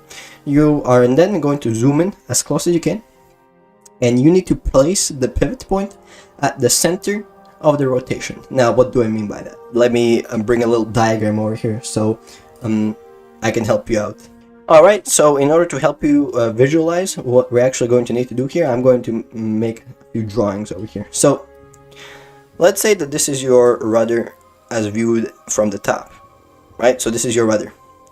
it is going to be rotating in this direction and in this direction, right? Because the rudder is going to go left and right on the plane. It controls the direction of the aircraft. It's going to go left and right. So what you need to do is you need to place your pivot point. You need to place it at the center of the rotation. So the best way to visualize this is imagine as if this rotation circle is an actual circle, just like that. So imagine as if the rudder was able to rotate 360 degrees. It's going to rotate alongside this circle right here. What you need to do is you need to place the pivot point in the center of that circle. So right here. That's all you need to do. And that's why it's important to get this pivot point positioning precisely, because if this pivot point is not precise, the game is not going to be rotating the rudder correctly. And that's why you need to make sure that the rudder is straight in all directions, because the game is rotating the rudder across the y-axis, across the vertical axis. So that's a little diagram to help you visualize. I'm going to be doing more of these so I can help you visualize, but this is something that helps me out personally. For you it may be different. So you can see that the pivot point right now, it's in the middle, so the rudder is going to be rotating like that. Actually, let me rotate it. So the rudder is going to be rotating like this, right? Which means that your pivot point needs to be somewhere over here. Maybe not that much, maybe down in the middle. Again, if you know more about aircraft than me, then you probably know more about these rudders. I'm just going to be placing them. I'm not an aircraft expert, so I'm going to be placing them roughly where I think the rudder is going to be rotating. I think the rudder actually here rotates here. Yeah, I think the rudder actually rotates like that, not like that. Yeah, so I think it's better if I personally place the rudder over here somewhere. I think that's better. Again, a little bit about it's, you know, I guess an introduction course to mechanics and pivoting. If you happen to be studying mechanics and engineering, you would probably find this useful. Again, that's it. This is all I need to do. Now your pivot point is set up correctly. Again, for propellers. So propellers, you want to place the pivot point at the exact center of the propeller. So here we actually have two propellers, right? You have the right and the left one. You want to do the same thing for both here. So again, you're going to zoom in here. You're going to need to zoom in a lot. Like that. And then click center pivot, and this is not going to center the pivot completely, but it's going to bring it to the general direction, general location, and then click just like that, and there you go. Now it's at the base of the propeller. This is what you want right here, the center of the rotation. Anyways, moving on to the gear door. So it could get a little complicated with these small parts, but again, it's the same exact concept. Let me make some more space over here for our new. Okay, so let's say that this is your door viewed from the front, right? So this is the door right here. This is the plane, and the gear is stored in here, let's say, and the gear drops down there, right? And there's another door over here, right? That's how it should look. So your gear doors, which means that your gear doors are going to be going like that, and vice versa, right? So they're going to be going up and down like this, right? So again, what I usually do is I try to visualize the complete circle. Again, this is not drawn to scale.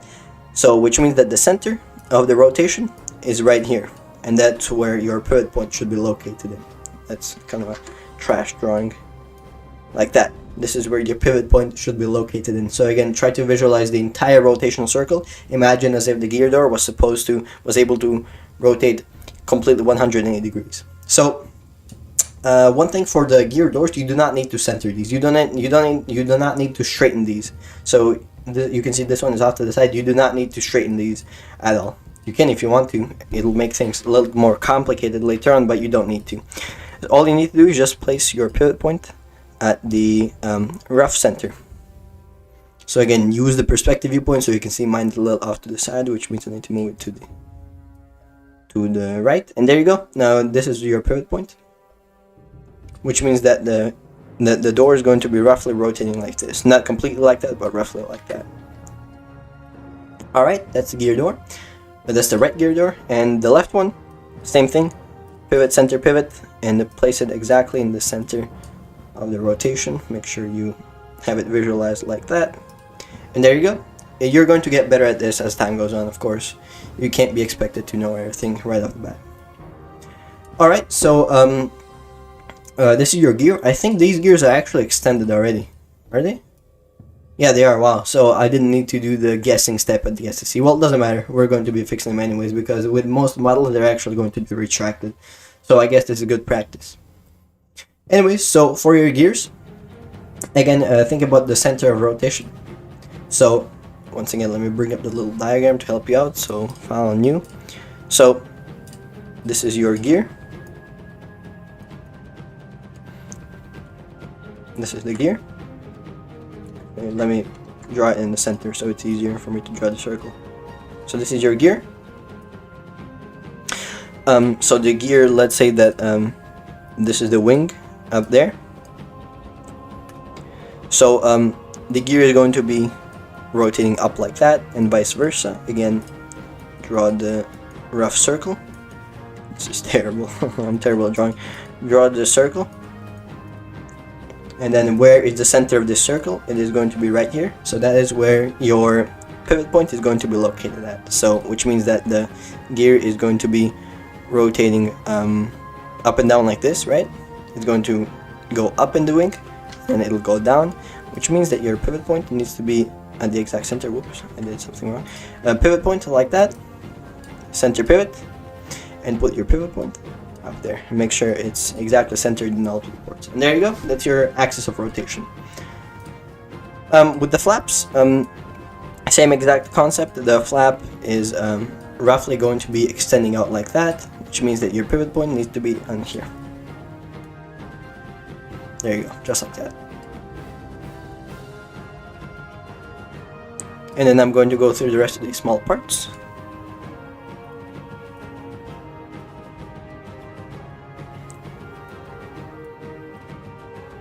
So remember, for the rudder, what you want to do is you want to make sure it's as straight as possible.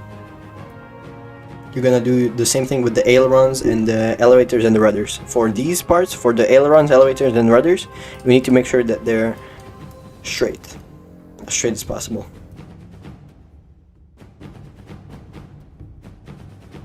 There you go. And then for the ailerons, this is where it can get a little bit complicated. So the ailerons and the elevators, you do need to straighten them out. You don't need to do it for anything else except for ailerons, elevators, and rudders. Remember, elevators, ailerons, and rudders. So here's where you're going to need some outside resources to help you memorize this. Yeah, so I'm quite bad at memorization, so I always need some kind of assistance to remember stuff. You're going to need to straighten these in a specific way. As I said, BSP animates all of their little parts according to the y-axis, which means you're going to need to have this vertically straight. So in the description you should have a link to a chart that I made. It is this specific chart right here, and it tells you which way you should rotate your right and left elevators, provided that your viewport that you're looking at them in is from front. So if you're going to use this chart right here, make sure that your viewport says front. Very important. If it says back, they're going to be inverted. Alright, so you can bring up this chart over here to the side. Alright, so we can see that the this is the which aileron is this? This is the right aileron. So you can see we're going to ailerons and then we're going to R right aileron. So on the chart, the arrow is pointing toward the part that is closest to the plane. So you can see the fat part right here compared to the skinny part. The fat part is the part of the aileron closer to the body, or closer to the center. So all this means is you need to make sure for the right aileron, the part closest to the body has to be pointing up, which means that your aileron needs to be facing like this. So the part closest to the plane body is facing up, and again, make sure that in all the viewports the rudder is as straight as possible. The part that connects to the plane needs to be straight. So this part doesn't need to be straight because it's not connected to the plane, but this part is the part that it'll be straight because it's connected to the plane. It's the axis of rotation. So again, same concept as before. Get the pivot out here. The aileron is going to be rotating like this, right? It's going to be going up and down, which means that your pivot point needs to be in here. Just like that. and then I'm going to, of course, be centering it like that. Again, this is a lot of practice. It's going to take you quite a few times, especially if you're not a playing expert like me. You're going to have to guess an awful lot, but that's just how it is. Anyways, that's the right aileron. I'm going to be proceeding ahead for now, just like I did before.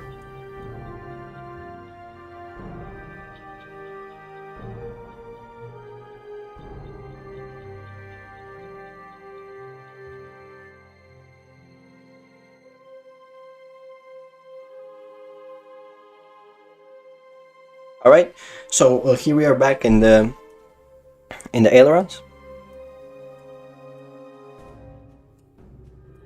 This is the left aileron. So again, bring up the chart that you have.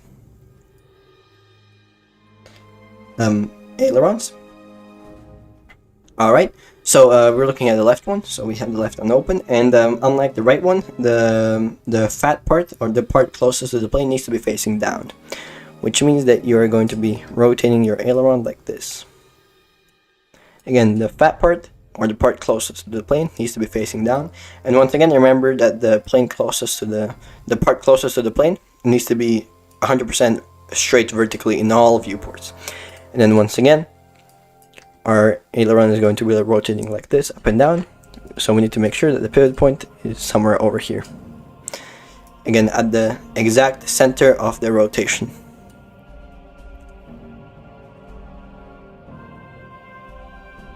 Just like that. Alrighty, so next up are the elevators. So if you have your elevators separated into left and right, again, use the chart that I gave you. Like this, you have your elevators right and left, same exact concept as the ailerons. The fattest part is the part closer to the plane. However, if you have them both in the same object, which I have right now, you're going to be rotating it in the front viewport clockwise. So again, put your cursor at the center, and as close as possible to the center. Make sure that the horizontal position says 0, and then you're going to rotate them clockwise, just like that. And make sure that the angle says 90 degrees. In the bottom left, you can see now it tells me angle 90 degrees.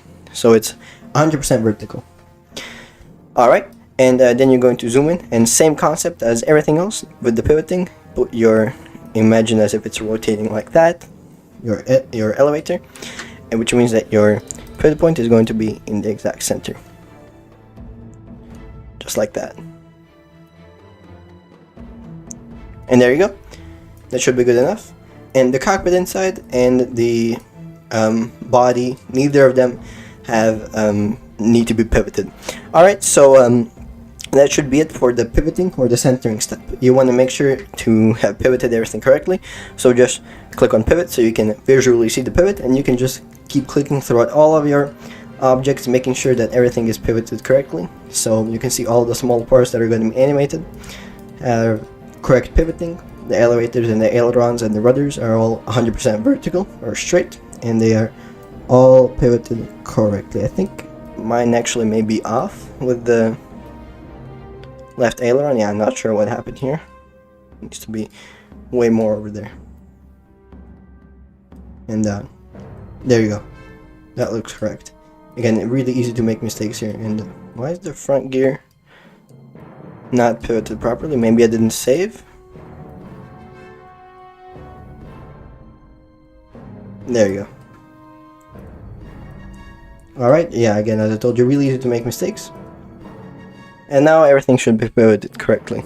You can unclick the pivot and save all objects. And there you go. Now we are going to be moving on to the next step. We are going to be doing some final things that we need to take care of in the Lightwave modeler before we move on to the animation step and the Lightwave layout. Alrighty, and now we're entering into the final stages of Lightwave modeler.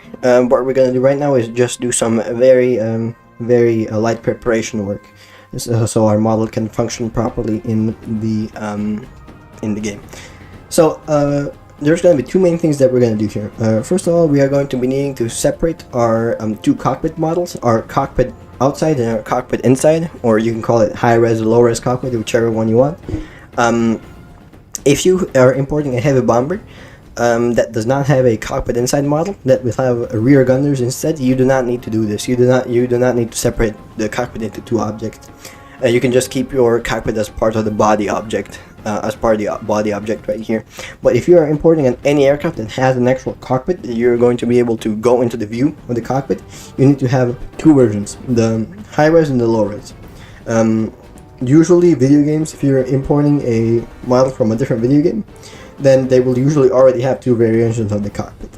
But I don't right here. This is a custom-made model from the internet, so this one does not have two variations of the cockpit. So in order to save time, I'm just going to be reusing the same model. You do not want to do this generally though.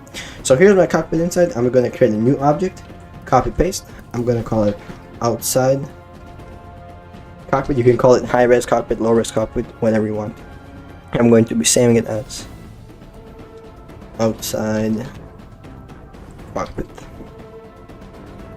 There we go. So now we have a separate model, and probably the most important part and the biggest part, we want to make two variations of the cockpit. We actually want to put a physical 3D model of a pilot inside the outside cockpit.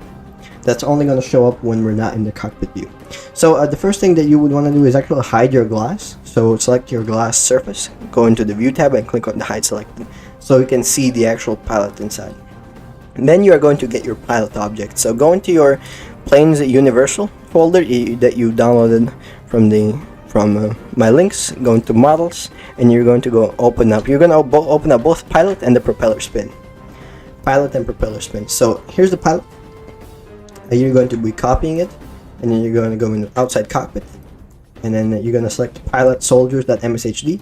That's the surface for the pilot, and then you're going to just click T and move him or her in here like that. Again, it's not going to be always 100%. You can see that this pilot is bigger than the actual model itself. It's okay if it goes through the chair.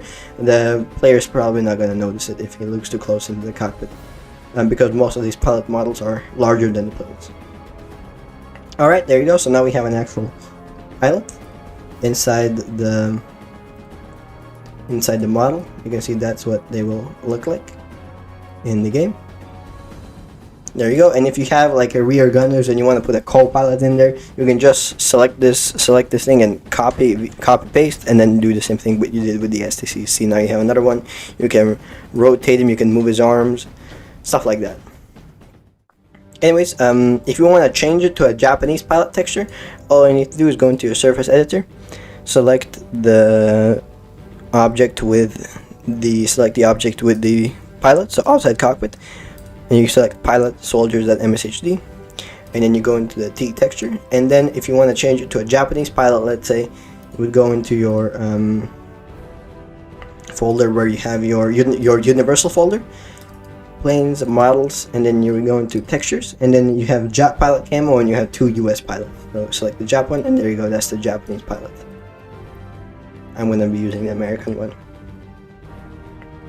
There you go, just like that. Now you can save the object. So now you have your outside cockpit. This is the one that's going to show up when the player is not looking inside the cockpit view, and the one that is going to show up when the cockpit view, you see this one doesn't have a pilot, so that he doesn't get in the way, so it doesn't clip into the cockpit view. You can close the pilot object, and the second part of this preparation stage, we need to make sure that our propellers are set up properly. And one quick forward before we actually get into the propeller setup part of the outro section.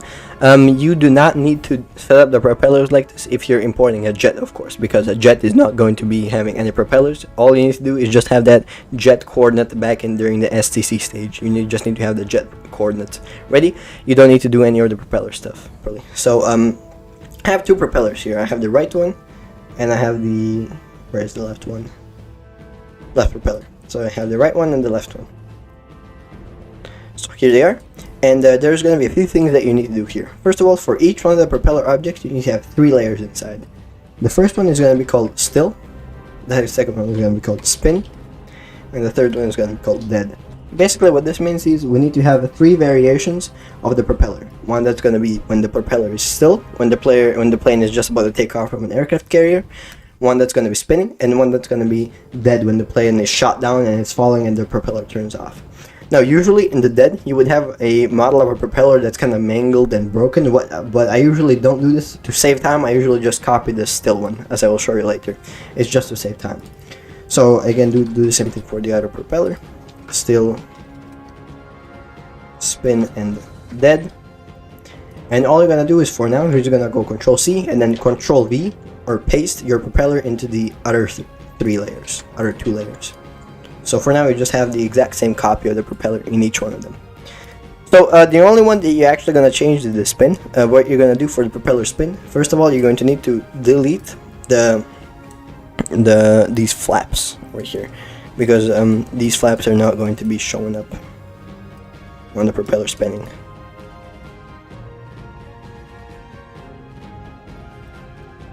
So again, drawing circles and holding the left mouse button and selecting, clicking the delete key. You're probably not going to be good at this right away. That's no biggie. I was not good at it either. I just got better at it over time.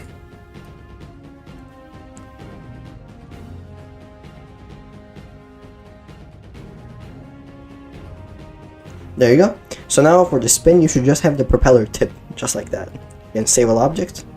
And now you're going to take your propeller spin object. This is the just an object of the spinning propeller, the blur that you're gonna see when you're in the game. You're gonna go into your spin object. You're gonna go Control V to paste it, and then you're going to select your rotor. It's called rotor alpha.mshd. That's the name of the surface. And then you're going to be needing to move it, basically, so it's in the exact same place as the actual propeller, where the propeller would be spinning. So what's usually useful here, you would want to have your spin and the still open at the same time, so you can see where the propeller flaps actually are, so you can align them. Just like this.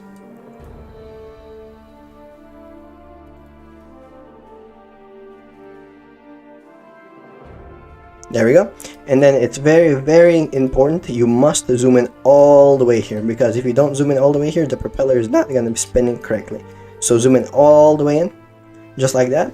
And then you need to make sure that your spin object is scaled to the same size that the actual propeller flutters are. So go into the Modify tab, select the Size tool, put your cursor as close as you can to the center. It can't be at the exact center, because these propellers are on the sides of the plane.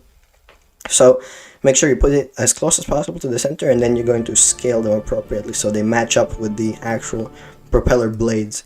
And then you're going to need to zoom in once again, because once you scale them, it's going to move off center. So you need to center it once again.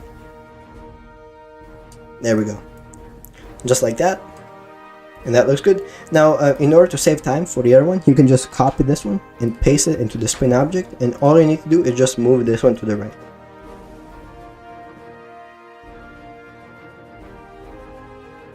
Just like that. And if you want to make sure that you're actually moving something precisely, pay attention to the offset window down here. When you start moving things, this down here window, which normally tells you the position of your cursor, is going to tell you the offsets in the 3 different dimensions of movement. So as you can see, it gives me the X, the Y, and the Z. So when you're moving something perfectly horizontal, make sure that everything except for the X has 0. Because you only have to move it in the X position, right? Alright, and now we have both of our propellers set up properly, and there's one more step that we need to do. We need to make sure that the pivoting is that the different parts of the propeller are still pivoted. So again, you can see that the still is pivoted, but the spin and the dead are not. So again, if I center the pivot, it's going to give me this error. But it doesn't matter, you don't necessarily need to click the center button. You can just zoom in. Make sure you're looking at the exact center. And just click so you can put your pivot directly in the center in all the viewports. There we go. You zoom out a little bit to make sure it's accurate. There you go. And do the same thing for the other 2 variants of the propeller. Alright, just one more left to go.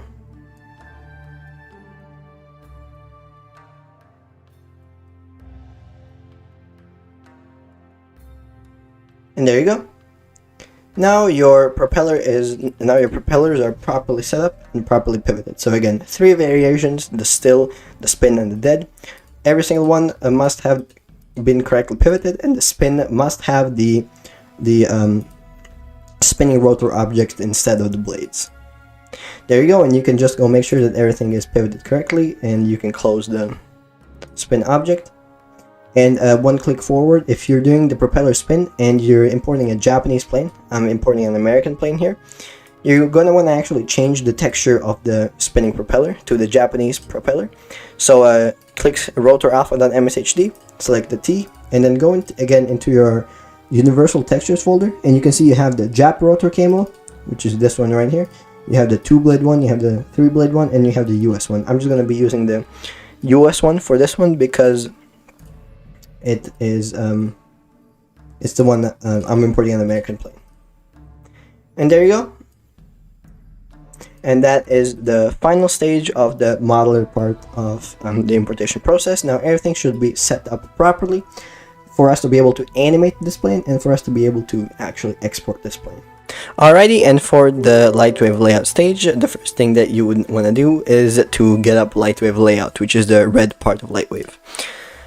So the first things first, you are going to need to actually load your objects in. So you're going to go into items, and then you're going to click on load object, and then you're going to be navigating to the folder with all of your Lightwave objects. So here, all of mine, I'm just going to click on that LWO in here, and then select every single one of them, and then click open.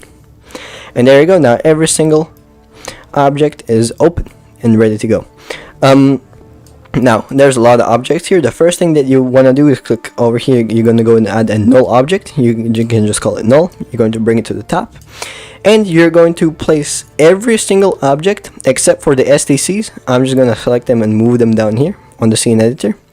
You're going to move every single object except for the STC. You're going to go ahead and parent it to the null object. So in case you're not familiar with what parenting is, you're just going to click and drag, and you're going to go click and drag all of them while they're all selected, and you're going to put your cursor on the null, and you can see that the blue line kind of goes back a little bit. So when it goes back a little bit, that's what you want to drop it. And now you have parented it. Now all of these objects are the children of null. You can see that they're kind of backed up a little bit compared to the null, and you can fold the null and you can hide all of them. So that means that now they are parented to the null. So the null is a parent of all of these objects, and all of these objects are children of null. That's called parenting. So the first thing after that you want to do is you actually want to save the scene. So Lightwave layout, this is a scene right now, a scene containing all of these objects, and you want to save the scene. You want to click S on your keyboard. That's the hotkey for saving, and then you want to navigate to the folder with all of your planes. What I usually do is I create a new folder called import ready. It's very, very important you do this. So go import ready, and then you're going to create a new folder in here. You're going to call it scenes. New folder. You're going to call it scenes with the capital S, because the Lightwave will try to recognize these scenes with the capital S. And then you're going to name your scene. I'm just going to call it P38 complete. You can call it whatever you want.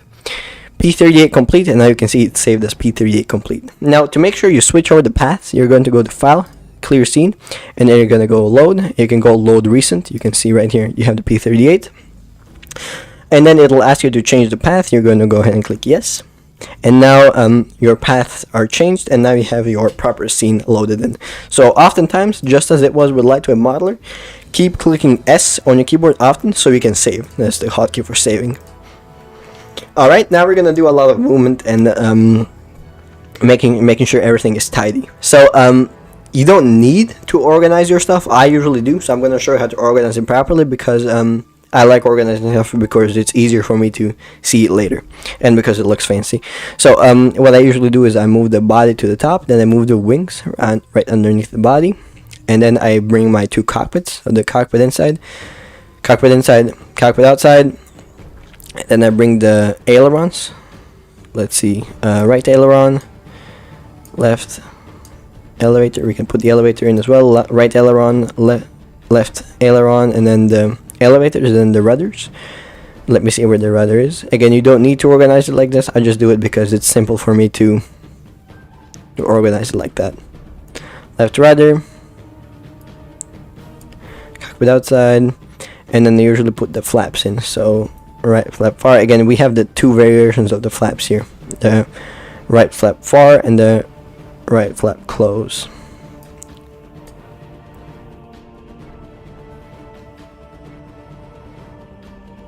There we go. Right flap far, right flap close, and then the gears, right gear, left gear, front gear, and then the doors, right gear door, right. Front gear door, and then you're gonna put the propellers in here, and the fuselage usually goes at the bottom for me. Alright, and now you have your propellers and everything is set up nicely, and then what I usually do next is actually color code everything out. You can right click and then assign colors to everything. Again, you don't need to do this.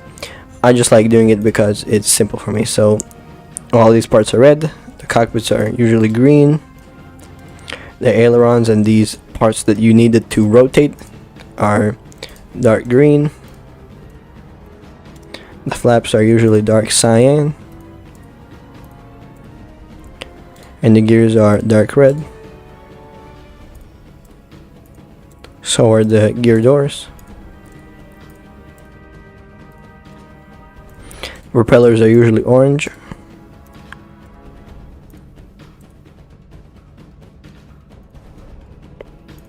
Fuselage is white, and the STCs are usually black. Again, you don't need to do this. It will not affect anything at all, but I just like doing it because it looks nice and organized. Alright, so next thing that you probably want to do is you probably want to hide your STCs because they're going to get in the way. So click on this little box right here and click on hidden. You can see that's going to hide parts of your objects. They're still there, they're just hidden. You want to hide those, and then you would probably want to hide the propeller spins because they kind of get in the way. And the propeller spin, and hide one of the cockpits because again they're going to get in the way. Anyway, so now you can see your plane is much more clearly seen. So now what we're going to do is we're actually going to fix all of these. We're going to be rotating all of these different parts of the plane that are incorrectly rotated, and we're going to be animating it. So let me just, oftentimes what you want to do is you want to click save, and then just to make sure it's saved, you want to click clear scene, and then you're gonna want to reload it. Just like that, there you go. Alright, so first thing that we're going to do is we're going to be going over and rotating these ailerons and the elevator back here and making sure that everything is assigned properly. So in the modeler, we rotate them vertically because BSP animates these itself according to the y-axis. So now we need to move them back in the Lightwave layout. So what's usually useful is you want to click this blue button right here. By the way, the movement controls are the same as in Lightwave Modeler. You have this, and you have the zoom. So same controls and then as in Lightwave Modeler. So you want to go ahead and click on this blue button. What this button is going to do, that's going to focus your camera on whatever you're moving as you're moving it. So first up, click on the right aileron in the scene editor. So now what we want to do is we want to rotate and move this part of the plane so it matches, so it looks right. So a few words about moving stuff in Lightwave layout. It's a little bit different than in Modeler. If you scroll with your mouse button, you can see that the type of movement actually changes. In the bottom left, you can see the precise coordinates and the type of transformation that you're undergoing. So if you scroll, you can see that this becomes rotation and it becomes degrees, scale, and position. The only ones you're going to mess with are position and rotation. You're not going to be scaling anything up or something like that. So just position and rotation. So again, scrolling with your mouse. Anyways, you don't wanna move anything in the perspective view. So you can see right now I'm in perspective. You don't want to move anything because if you start moving stuff, it's gonna move really inaccurately. You want to have precise movement. So in order to have precise movement, you need to change this from perspective to something else. So for example, back. So you can see now we have the plane from the back perspective, and now you can move things much more precisely, just like that.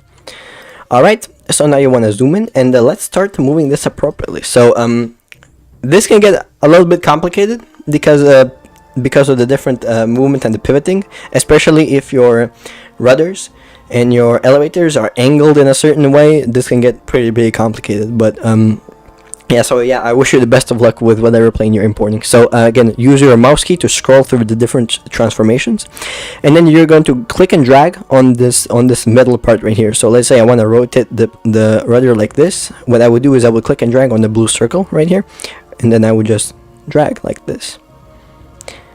If you want to have more precise transformation, you can actually put in the angle values down here in the bottom left. Alright, so now this is just a matter of being precise and moving between the different viewpoints to make sure that everything is set up properly. So again, you're going to be moving it in a bunch of different places. It can get pretty complicated, but with enough perseverance, you should be able to make it.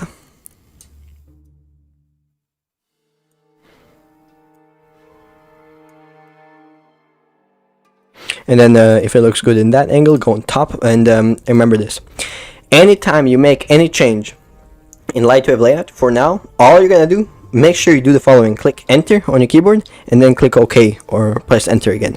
If you don't do that, it will anytime you make another change, it will revert to what you had previously. So remember, I move it a little bit, click enter on your keyboard, and then click enter again, just like that. If you don't do that, it will mess everything up. So again, every single time you make a small change, you need to click enter and then click OK again. So again, right now I'm just rotating everything. I'm making sure that everything is nice and appropriate. So again, if you click this blue button, as you move this part of the plane, it's going to actually move your camera alongside it. Yeah, this is going to get pretty complicated, but sooner or later, once you have fiddled around with it enough, you should be able to get the precise positioning. And there you go. This looks pretty precise. I'm maybe moving it a little bit more up.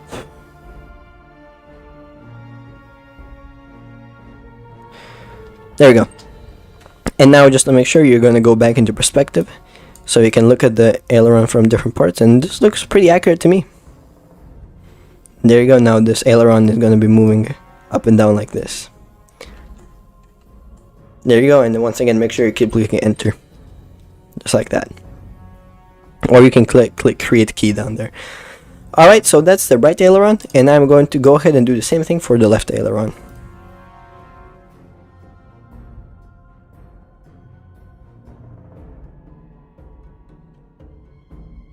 And there you go, this looks pretty accurate. So that's the left elevator taken care of. Remember, always clicking enter, and occasionally you want to save the scene.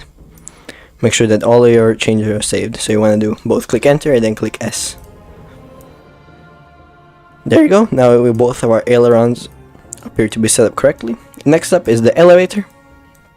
This is also rotated kind of awkwardly, so go to the back perspective, and this one is color coded. You can see that the top is green and the bottom is white. If you don't have color coding, usually what you do is you would just go back to your modeler and look which way you rotate it there, and you would rotate it the other way here. But usually there's a color differences. So for example, with most planes, the bottom is differently colored than the top. So let's rotate it like this. And if you want to have, for example, I know I rotated this 90 degrees in modeler, so what you can do is just go down here, type 90, I'm sorry, negative 90, press enter, and then press enter again to make sure you got it right. And yeah, and that gives you the rough location of your elevator already. There you go. You always got to make sure that both the sides over here are roughly equidistant.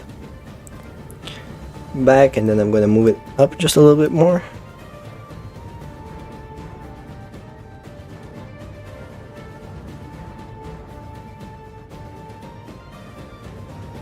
There you go. Then you click perspective,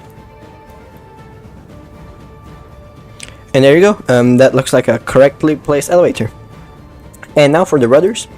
It's useful to go either right or left, just like that, because remember, we have all we did in modeler, we just slightly changed it, we just slightly straightened them up. So all you need to do is just tilt it slightly like that,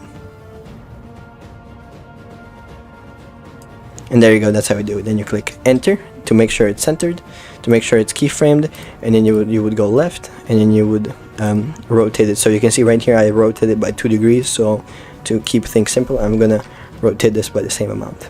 Then remember to press enter, and there you go. This is the first stage of the layout preparation. Now you can see that all of our parts, now our plane looks actually normal. The different parts of the plane aren't facing the wrong ways. Now we're entering into the more complicated stages. This is, if you don't know anything about animation, this is probably going to be very difficult at first, but I'm going to be teaching you some basics of animation in general. Anyways, so the first part that we're going to animate is the flaps. Now first things first, before you even get started with the animation process, you want to go down here and click this button right here. That's going to bring you another one of these black bars right here, and you want to change this blue number over here to a higher number, like 300. Press enter. 300 usually works good. So what are these? These are different frames for your animations. So now is a good time to start thinking about how long your animations are going to be. So usually I do 140 frames for the whole gear animations. And yeah, usually 130 frames, usually 80 frames for the actual flap animations. So that's a good value to be thinking about. So first things first, what you want to do is you want to select all your flaps, because all of the flaps are going to be rotating for the same amount of time. Now you're going to want to put your cursor over here, then click and drag, so you have this kind of gray selection box, and then you want to make sure that the selection box covers the 0 line. So you have this little yellow line over here, so you have it selected like this. Then once you have all of the flaps selected, and you make sure that you have your keyframe, these are called keyframes, you want to have these keyframes selected. You want to click and drag, and then you want to move it to frame number 80, or however long you want your animation to take place, so 80 frames. Alright, so now if you choose any of the flaps, you can see that the yellow line kind of moved to frame number 80. There you go. And now this is the actual animation part right here. Now we're actually going to be moving the flap down in the landing position, or in the landing / takeoff position. So at frame 0, at the starting frame of the animation, this is where the plane is going to be completely extended, the landing gears and the flaps are going to be completely extended. That's as if the plane is landing or is on the ground. So again, this can get a little complicated. Make sure you're in the rotation transformation, and you're going to grab this green circle and just put your flap down like that. Or you can change the number down there. I usually do 31. I found that 31 is usually the magic number on average between takeoff and landing flaps, because you can only have one in BSP. And then you're going to go ahead and click enter. Now you can see that the flap is not completely done yet. We still have, it's kind of banked off to the side. So in order to fix that, you need to mess around with the red and the blue circles. You want to kind of move it off to the side like that. Then you want to look up, and you can see it's still off kind of to the side. Then you want to get your blue circle, move it up again, and then get your red circle. And it's basically just not a guessing game, but a game of cat and mouse, I guess. You're just trying to find any type of error that you can until you can fix it. There we go. So again, it's not going to be completely 100% accurate, but you're going to need to get it as close as you can. It's just a matter of pivoting all your different points so you can get the proper coordinates. And I think this is roughly as accurate as we're going to get. Alright, once you have your position variables roughly ready, what you're going to want to do is you're going to want to... Damn, yeah, these are quite complicated flaps. There we go. I think this is good enough. There's a little imperfection, but it honestly looks good to me. So you're going to go ahead and click enter. Make sure you keep clicking enter. And there you go. Now this flap is animated. So if you notice at the bottom right now, we have two keyframes. Each one of these yellow lines is a keyframe. We have one at frame 80 and one at frame 0. So now in order to actually play your animation, you can click on one of these buttons below, and you click the play animation, and you can see that your flap now folds up. So you can see that this bar moves along these different frames. It's playing all these frames, and you can play them backwards too. So let's say that your plane is landing, and that means that the flap is going to extend out like that. And there you go. You can also manually move this keyframe right here, so you can see the flap animation. So this is the basis of any single animation software out there. It operates in keyframes. So essentially, you're telling the program where you want your objects to be at a certain frame, and the objects and the program's job is to get that object there. So you can see that you tell the program at frame 80, I want this flap to be completely folded up, and at frame 0, I want the flap to be extended like that, and the program says okay.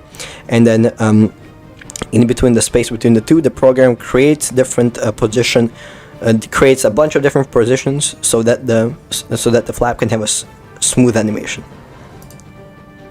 So it can look like that. Now let's go to the other flap, and we're gonna do roughly the same thing. You can also go into different viewports. You can go back, front, left, and right. I just keep it in perspective because it's the simplest. So again, magic number is 31 usually, and from this point on, it's just a matter of playing around with the different rotation bars. This one is already pretty good. The general rule of thumb is the more centered the flap is from the start, the easier it'll be to animate. And there you go. Now you have already Now you have your flap already set up properly. So now make sure that your the little scroll bar over here is at 0. Click enter so you can create a keyframe right there. And then all you need to do is just click play, and there you go. Now as you can see, both of these flaps fold up. And now, in order to save you time for the left and right flaps, what you can do is you can actually take a picture of these rotation coordinates. You can use the snipping tool like that, and then you can take a picture of them. I have another monitor, so I'm going to put it in another monitor, and then all you need to do is just paste these rotation coordinates in here, so you don't need to copy them every single time. So a general rule of thumb is you want to invert the values usually. So you have negative 440, you want to put positive 440. You want to rotate the horizontal and this B. Not sure what the B stands for, but you want to invert H and B, but you want to leave P as it is. So it's going to be still negative 31, and then this one is going to be 230. Just like that, and there you go. Now it looks good. Again, make sure that your if it doesn't look 100%, you can also move it yourself. There you go. And now you can make sure that your scroll bar is at 0. Click enter, and there you go. Now you have a keyframe there too. And there you can see this part is also animated. Again, you would do the same thing for the flap close. You will get your right flap close. Take a picture of the coordinates, just like that, and then you would go into your flap close, and then you would just look at the coordinates and just invert the H number and the P number and the B number, sorry, not P. There you go, 470, just like that, and there you go. Make sure your scroll bar is at 0. Click enter, and there you go. Now all 4 of your flaps should be animated. So now if you go to the bottom and click play, and there you go. Now your flaps are all nicely animated backwards and forwards, just like that. Next up is the gears, all the landing gears. So as I said at the start of the animation, at 0 you want to have them extended. So now you need to find a good time for them to be retracted. So I usually do 140 frames for the whole animation. I found that's a good number. So all you need to do here is just put your scroll bar at 140, rotate your gear up like that so it's completely retracted. I think I'll do a little bit more.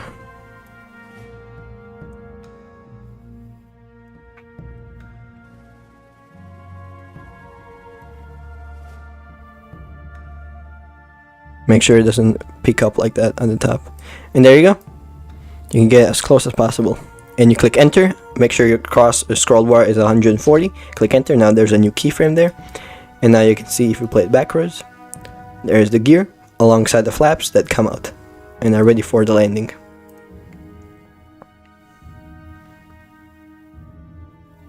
There you go. And you would of course do the same thing for the other gear. So you would look at this coordinate, 100.4 degrees, go into your left gear and type in the same number, click enter, and there you go. Now both of your gears should be coming up like this, just like that. Perfect. For the front gear, this is a pretty big gear, so I'm probably gonna do maybe 130, 120. Let's do 130. If it's a small gear, I usually do 80, just like the flaps. But this is a small gear, so it's okay. So again, put your crossbar at wherever you want your gear to be positioned after it's done retracting. Just like that, and then you press enter on the keyboard when your scroll bar is 130, and there you go. Now this gear should be animated as well. There you go. Now all 3 of the gears should be animated. This one will go up slightly faster than the others. A nice little trick, if you're importing a plane that you know has a manual landing gear, so a manual landing gear retraction, if you want to create sort of like a realism effect, you can select one of the gears, and you can select both of these keyframes, and you can move them 20 frames in advance or 20 frames earlier, like that. So now what's going to happen is one of the gears is going to start coming up before the other one. So if you press, there you go. So it looks kind of more realistic. I usually do that with planes that have hand cranked gears, not this one though. because it won't look good on the P38. Usually planes like the A6M0 have stuff like that. Just a little trick that I learned. Alright, and now all that we have left is the gear doors. So all of these are already open, so it's gonna be a little bit more challenging to actually get them closed. So what you want to do, of course, is what you want to do is in advance you want to select all of these doors, and you want to actually move the very first keyframe. You want to move it to the point at which the gears are very close to being all the way up. So I know that these gears completely retract at frame 140, so I usually do 10 frames before. I put the initial keyframe at 10 frames before, so it's gonna be 130. And then you want to put your scroll bar maybe 30 frames later, or 20 frames later than the landing gear retracts. So again, we know that the landing gear is retracted at 140. You want to put your scroll bar at 160. There you go. And now it's a matter of being very precise again. Now you need to make sure that your gears are 100% accurate. Yeah, this could get a little bit challenging. Now all you want to do is just use your rotation tools to essentially close the doors. That's what you want to do.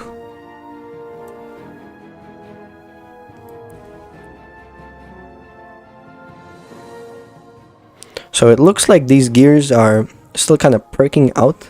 They're clipping through the bottom of the door, so we're going to have to change the gear position slightly, which is not the bigger problem. So yeah, it's just about precision. You can change to a different viewpoint. You can go right or left, and you can zoom it all the way in. Let's see, back. You can also move these doors. If you go over to the position, you can move them left and right. There you go, that looks as close as possible. Remember to oftentimes keep clicking the enter key so you can keyframe these. So let's fix the gears real quick. So you can see that the gear is actually clipping through. So what you want to do is just move it up. Use the rotation keys to just move it up.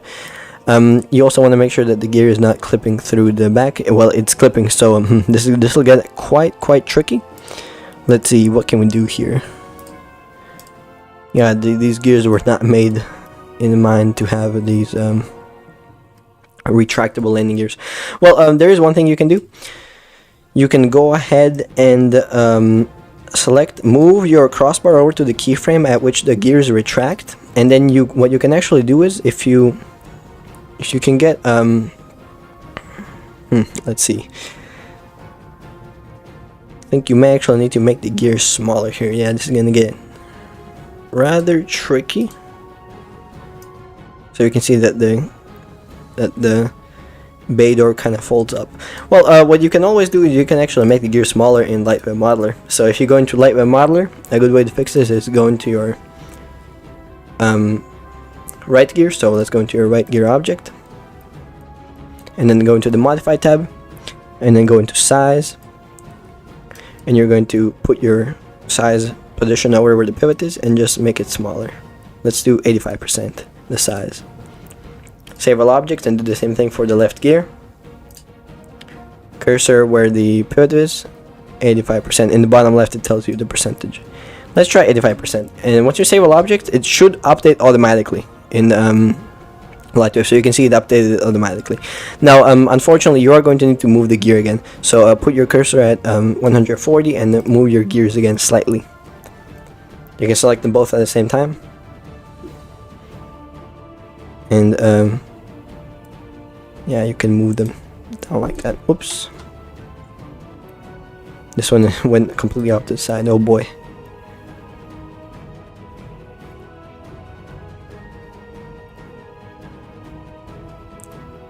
There you go. And now you can actually keyframe it and put your cursor over to where the flaps are tracked, and you can move it up so that it's not clipping outside anymore. So go bottom, and there you go. And the gear should still extend all the way down. Let's go right. Let's go back to perspective so I can see them. There you go. So the gears still extract down.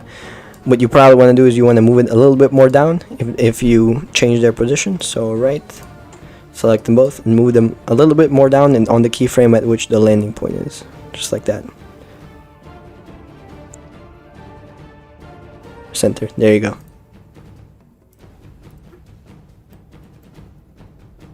Alright, as you can see, it's not really connected to the body, but that doesn't matter. This is just a test import. Alright, and now let's fix the other gear.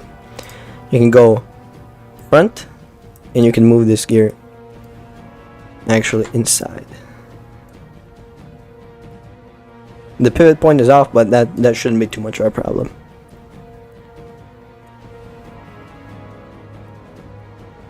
There you go. Click enter. And there you go. And also make sure that you go into frame 140 and you actually fix the positioning there too.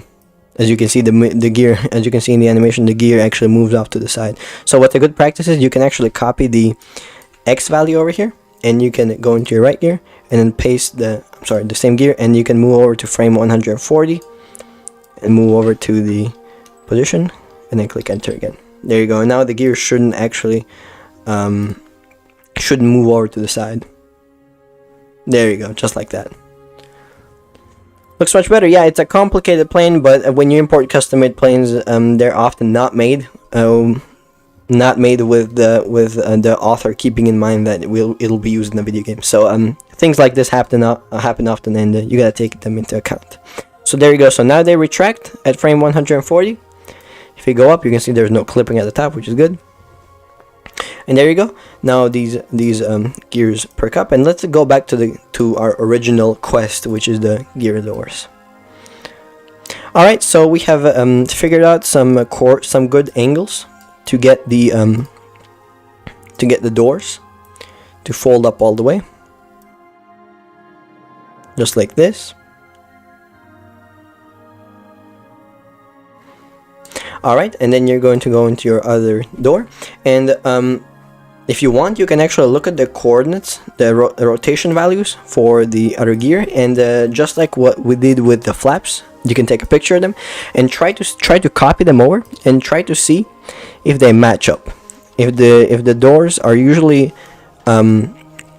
symmetrical, that's usually the case, although I'm not sure here.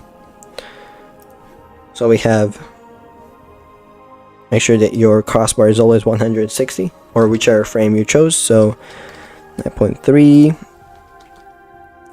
and then I'm going to try 440,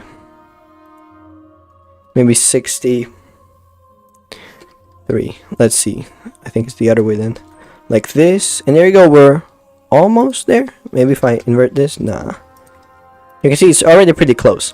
So if you want to save some time, you can usually try and copy some of these values over. It will usually result in you figuring out what the proper coordinates are in a faster amount of time, comparatively. Alright, that was a lot of work, and now both of these doors should extend open like that. There we go, that's exactly what we want. So here the gear comes up, as you can see, and the doors close as soon as the gears goes up.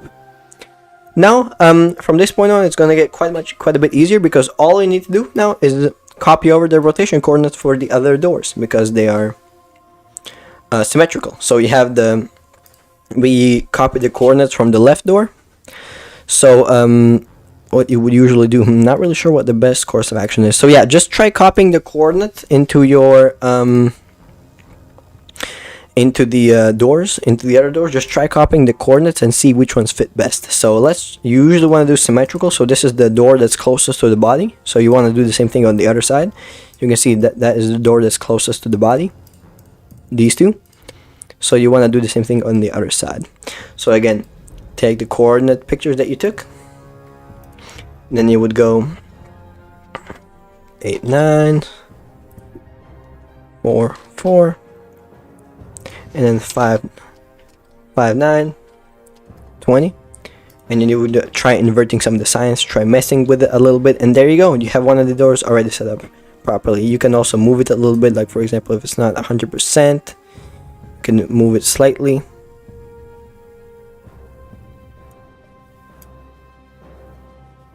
There you go, much better. And then click enter, and there you go. Now this door is properly set up. It closes alongside the gear. And again, do the same thing for the other one. So this is the outer door, the door farther away from the body. So you do the same thing on the other side. You take a picture of the coordinates of the door farther from the body. You go over to the other side, and then you just move over the coordinates. Again, this will save you a lot of time usually.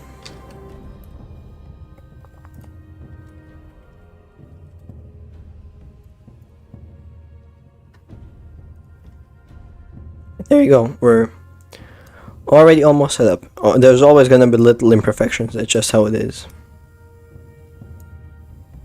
And there you go. Click enter. And there you go. Boom. Now, if you go into the perspective view, of course they're not 100% accurate, but you know you can never get these 100% accurate with the custom models. But they look good enough, in my opinion. So you have the doors are now closed, and when the gears start coming out, they open up, and the gears start coming out. There you go. Looks pretty good. Of course, I remember to save often. Kind of forgot to save there. There's only one part left to animate, and it is the front gear door. Let's take care of that real quick. So once again, remember that this gear actually retracts a little bit earlier, 130 frames. So move the keyframe over to 10 frames earlier, so 120. And then put your crossbar at 150. And all you need to do is just rotate it up, just like that. Let's make sure that all of the different rotation values are appropriate. It looks like it should go a little bit down. So let's try front. Can you see more from the front? Not really. I can see a little bit more. So you would kind of move it off to the side a little bit, move it down like that, and rotate it off to the side like that. There you go, boom. The door opens up and the gear comes out. Perfect. This is exactly what you want. There you go. And we are officially finished with the animation. This will probably take you a lot longer. If you are importing for the first time, you can close this window down here now. So now you can play the entire animation.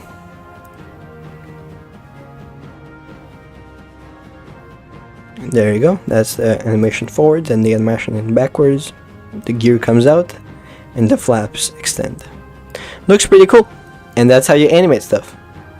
Again, if this is your first time animating, it probably would have taken you much longer to do this. Alright, and oftentimes make sure you go to clear scene, save, and then reload it, just to be sure. And there we go. Looks like everything is set up properly. Okay, and that's how you animate your plane. So what we have left right now, there's only one more thing that we're gonna have to do in the layout, and that's cleaning up some of the things. Alrighty, and the final steps of the layout process is, first of all, as I told you during the STC stage, we are going to need to make sure that our ground point coordinates for the landing gears are appropriate. If you remember, we had to guess in the modeler STC stage. So what we need to do right now is we need to make sure they're correct and adjust them so. So first of all, you need to make your STC visible again. So click on this icon right here and click the bottom one so you can see they're visible now. So you can see we were not too far off. We were a little bit off, but not too far off. You can see the coordinates over here. For the front one, we were quite a ways off. So what you want to do right now is basically go into Lightwave Modeler and just basically move these so they match the exact bottom of the gear. So go into your STC in the modeler. You're going to select both of these STCs. Click on symmetry, because I remember moving two things at once. If they're in the two separate sides, symmetry helps. So looks like we're gonna have to move them a little bit up. Save all objects, and then it should update automatically in modeler. If it does not, reload the scene real quick, and then it should update. There you go. And now it's just a matter of moving everything so it fits. Almost a little bit more to the right and down. And we just need to move it up. Tiny bit more. And there you go. That looks like correct landing coordinates for the landing gears for the right and left one. All that's left is the front one. Remember, turn off symmetry if you're done moving to the two parts. And then let's select ground point 2, which is the front one, and let's move it towards the front.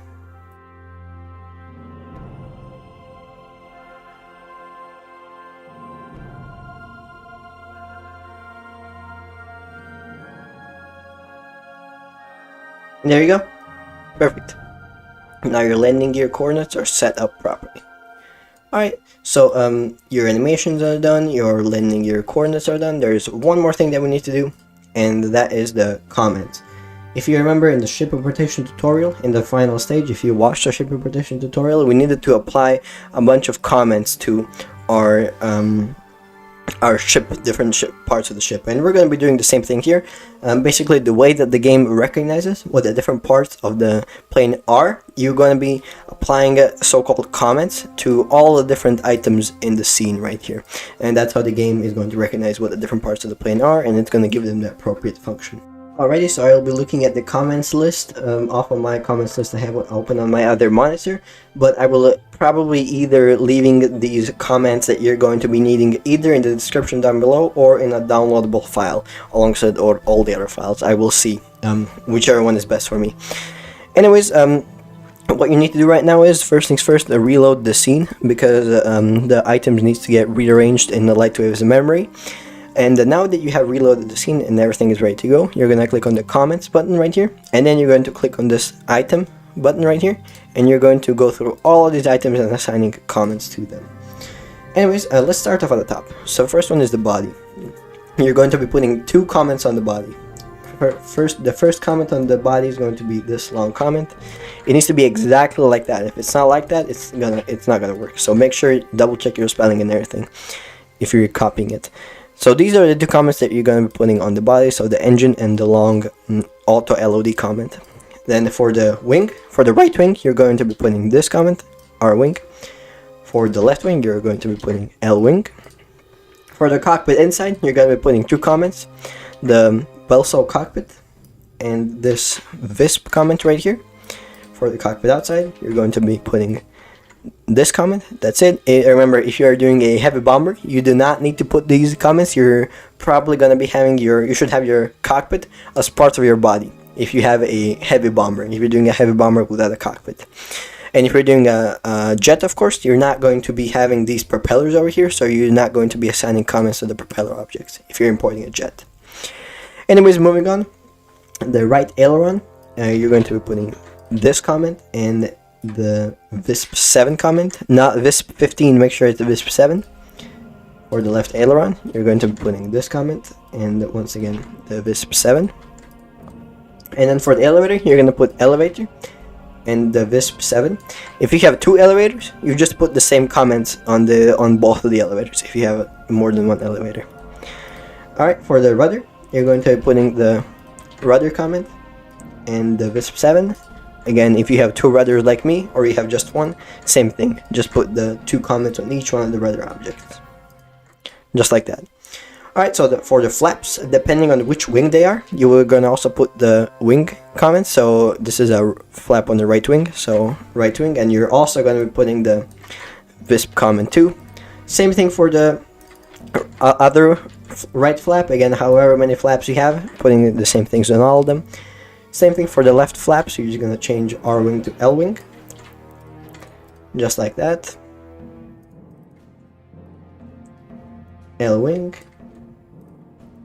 And for the gears, all you're going to be putting for the gears are these Visp comments.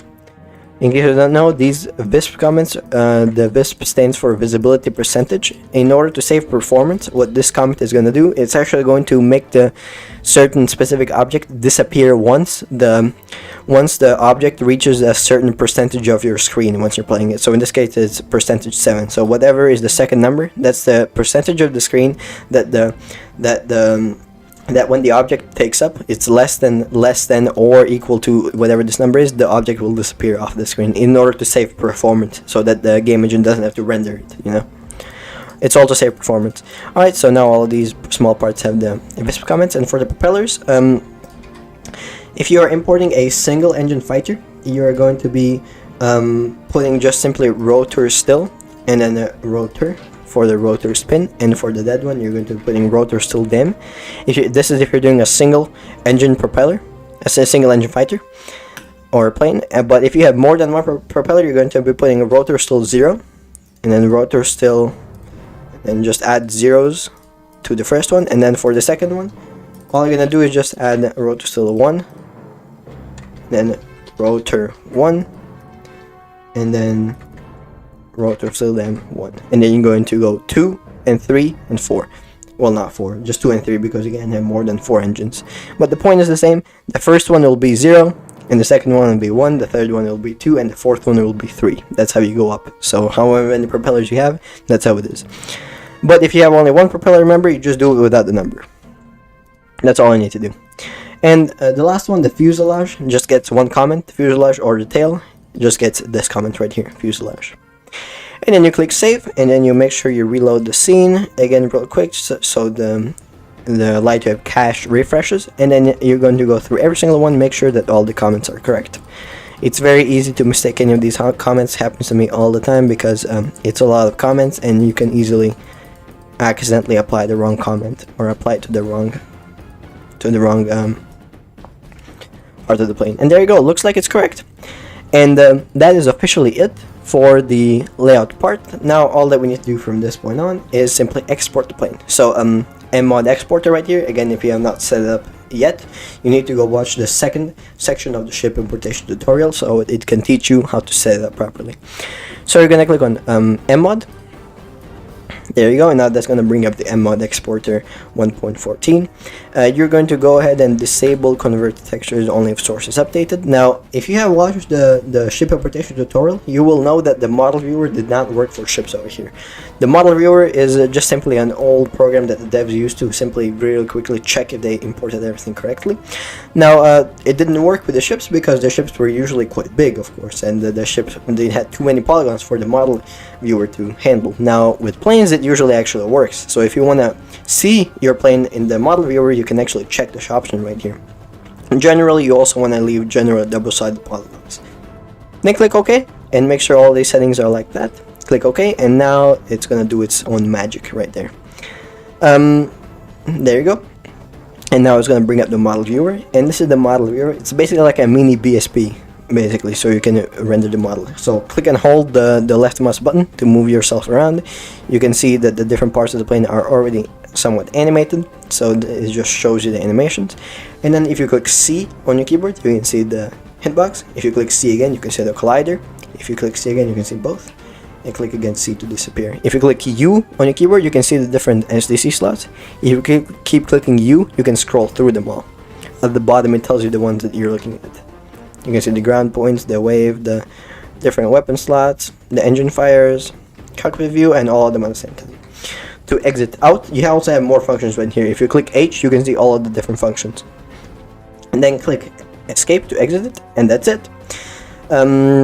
Unless it gives you some kind of error, everything should be fine. These errors up here, these are normal. It's because this exporter is a BSM exporter, so it does not recognize most of these comments, since most of these advanced plane functions were not available in BSM, but it should still work the same. It doesn't matter.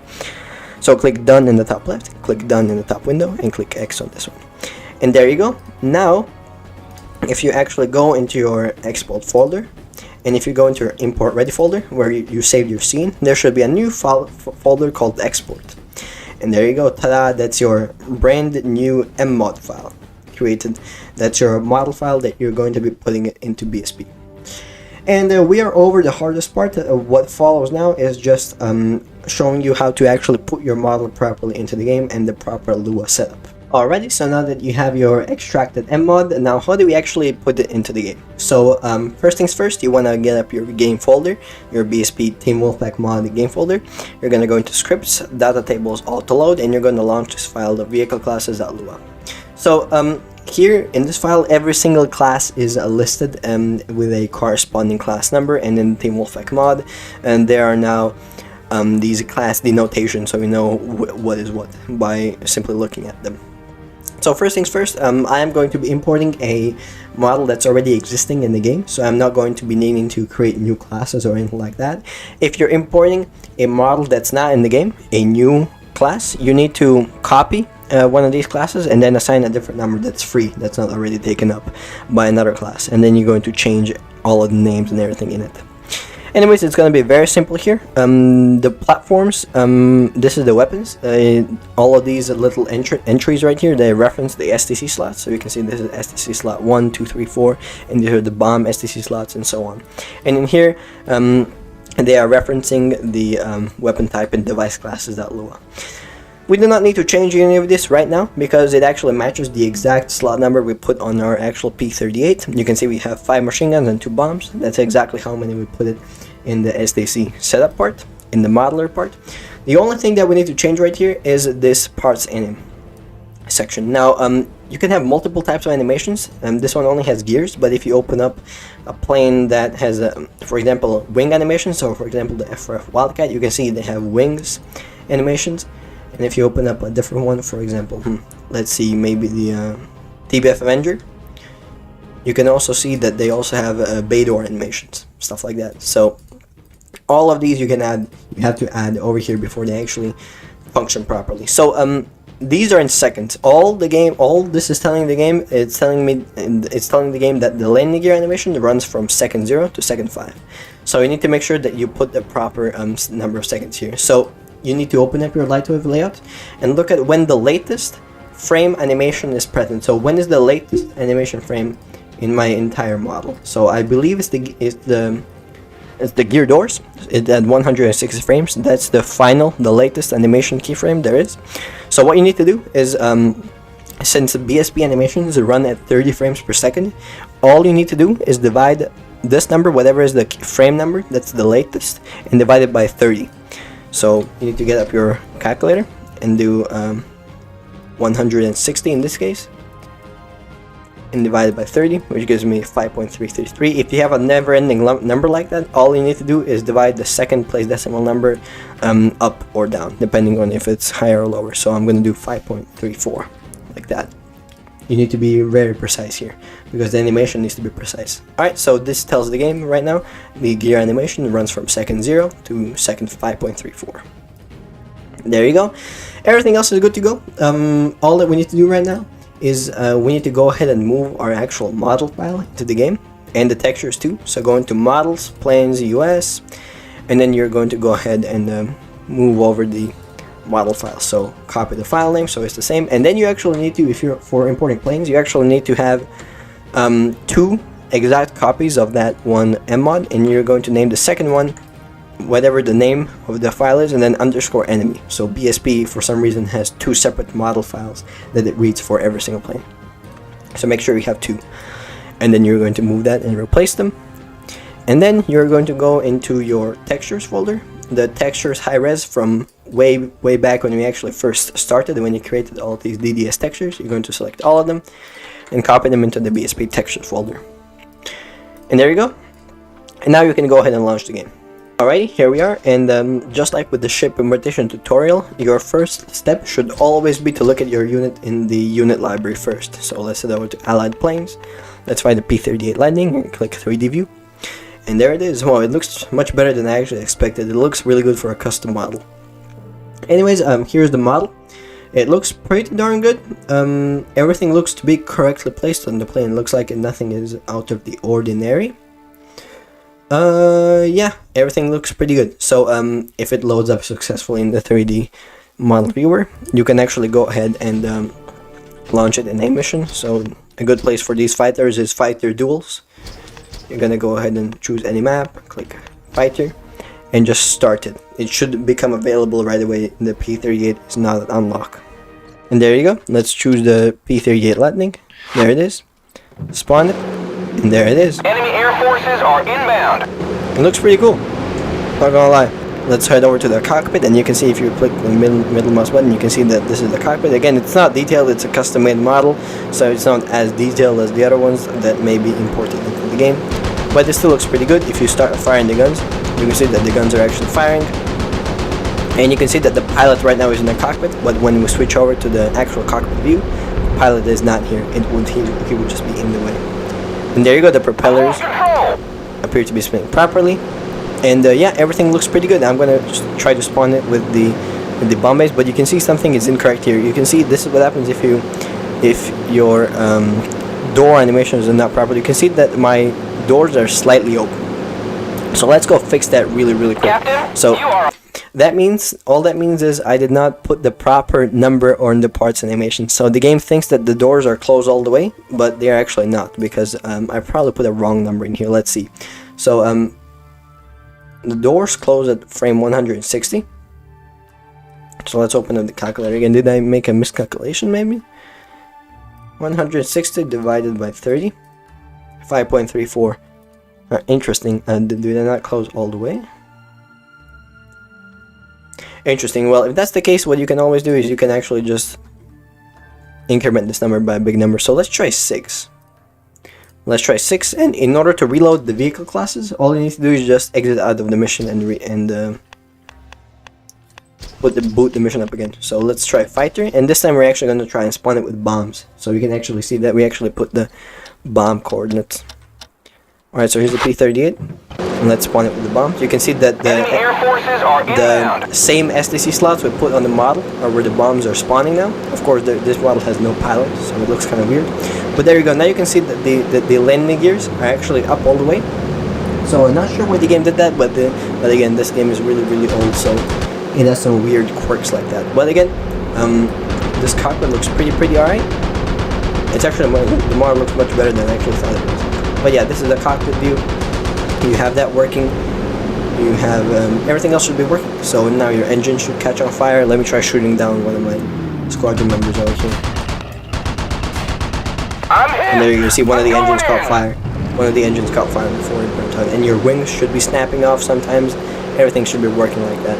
And let's make sure that all of our ailerons spin correctly. So you can see if you move left and right, your ailerons move up and down. If you go up and down, you can see that your elevator spins correctly and your rudders go left and right. So everything appears to be rotating correctly. If some of your parts are not rotating correctly, you need to go back into modeler and then re-rotate them the other way, and then go back into Captain, you're about to leave the mission you need to go area. back into the layout and then make sure to re-rotate them there too. But overall, this model looks pretty darn good.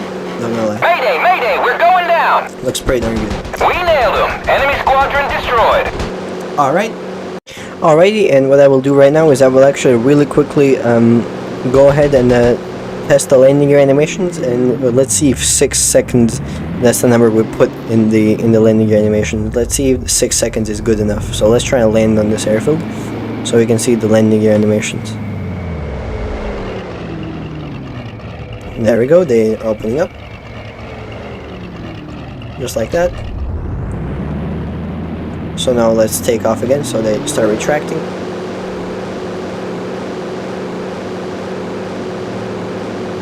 And there you go, they look pretty good. So it looks like 6 seconds is not long enough again.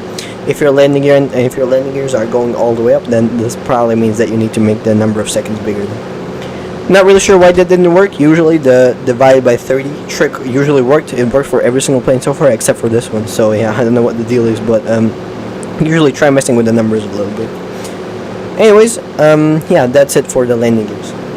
And that should be it. There's nothing more to take a look at here. So that's how you import planes, and I'm going to be continuing with the conclusion. And that finally brings us to the end of the aircraft importation tutorial. Now, this is quite a bit more complicated in my opinion than the ship importation one, so if you had issues during the course of the tutorial, which I'm expecting you would, especially if you are new to 3D modeling, then you are more than welcome to comment down below in the description, or email me at the email down in the description down below for help, and I'll try to respond as best as I can.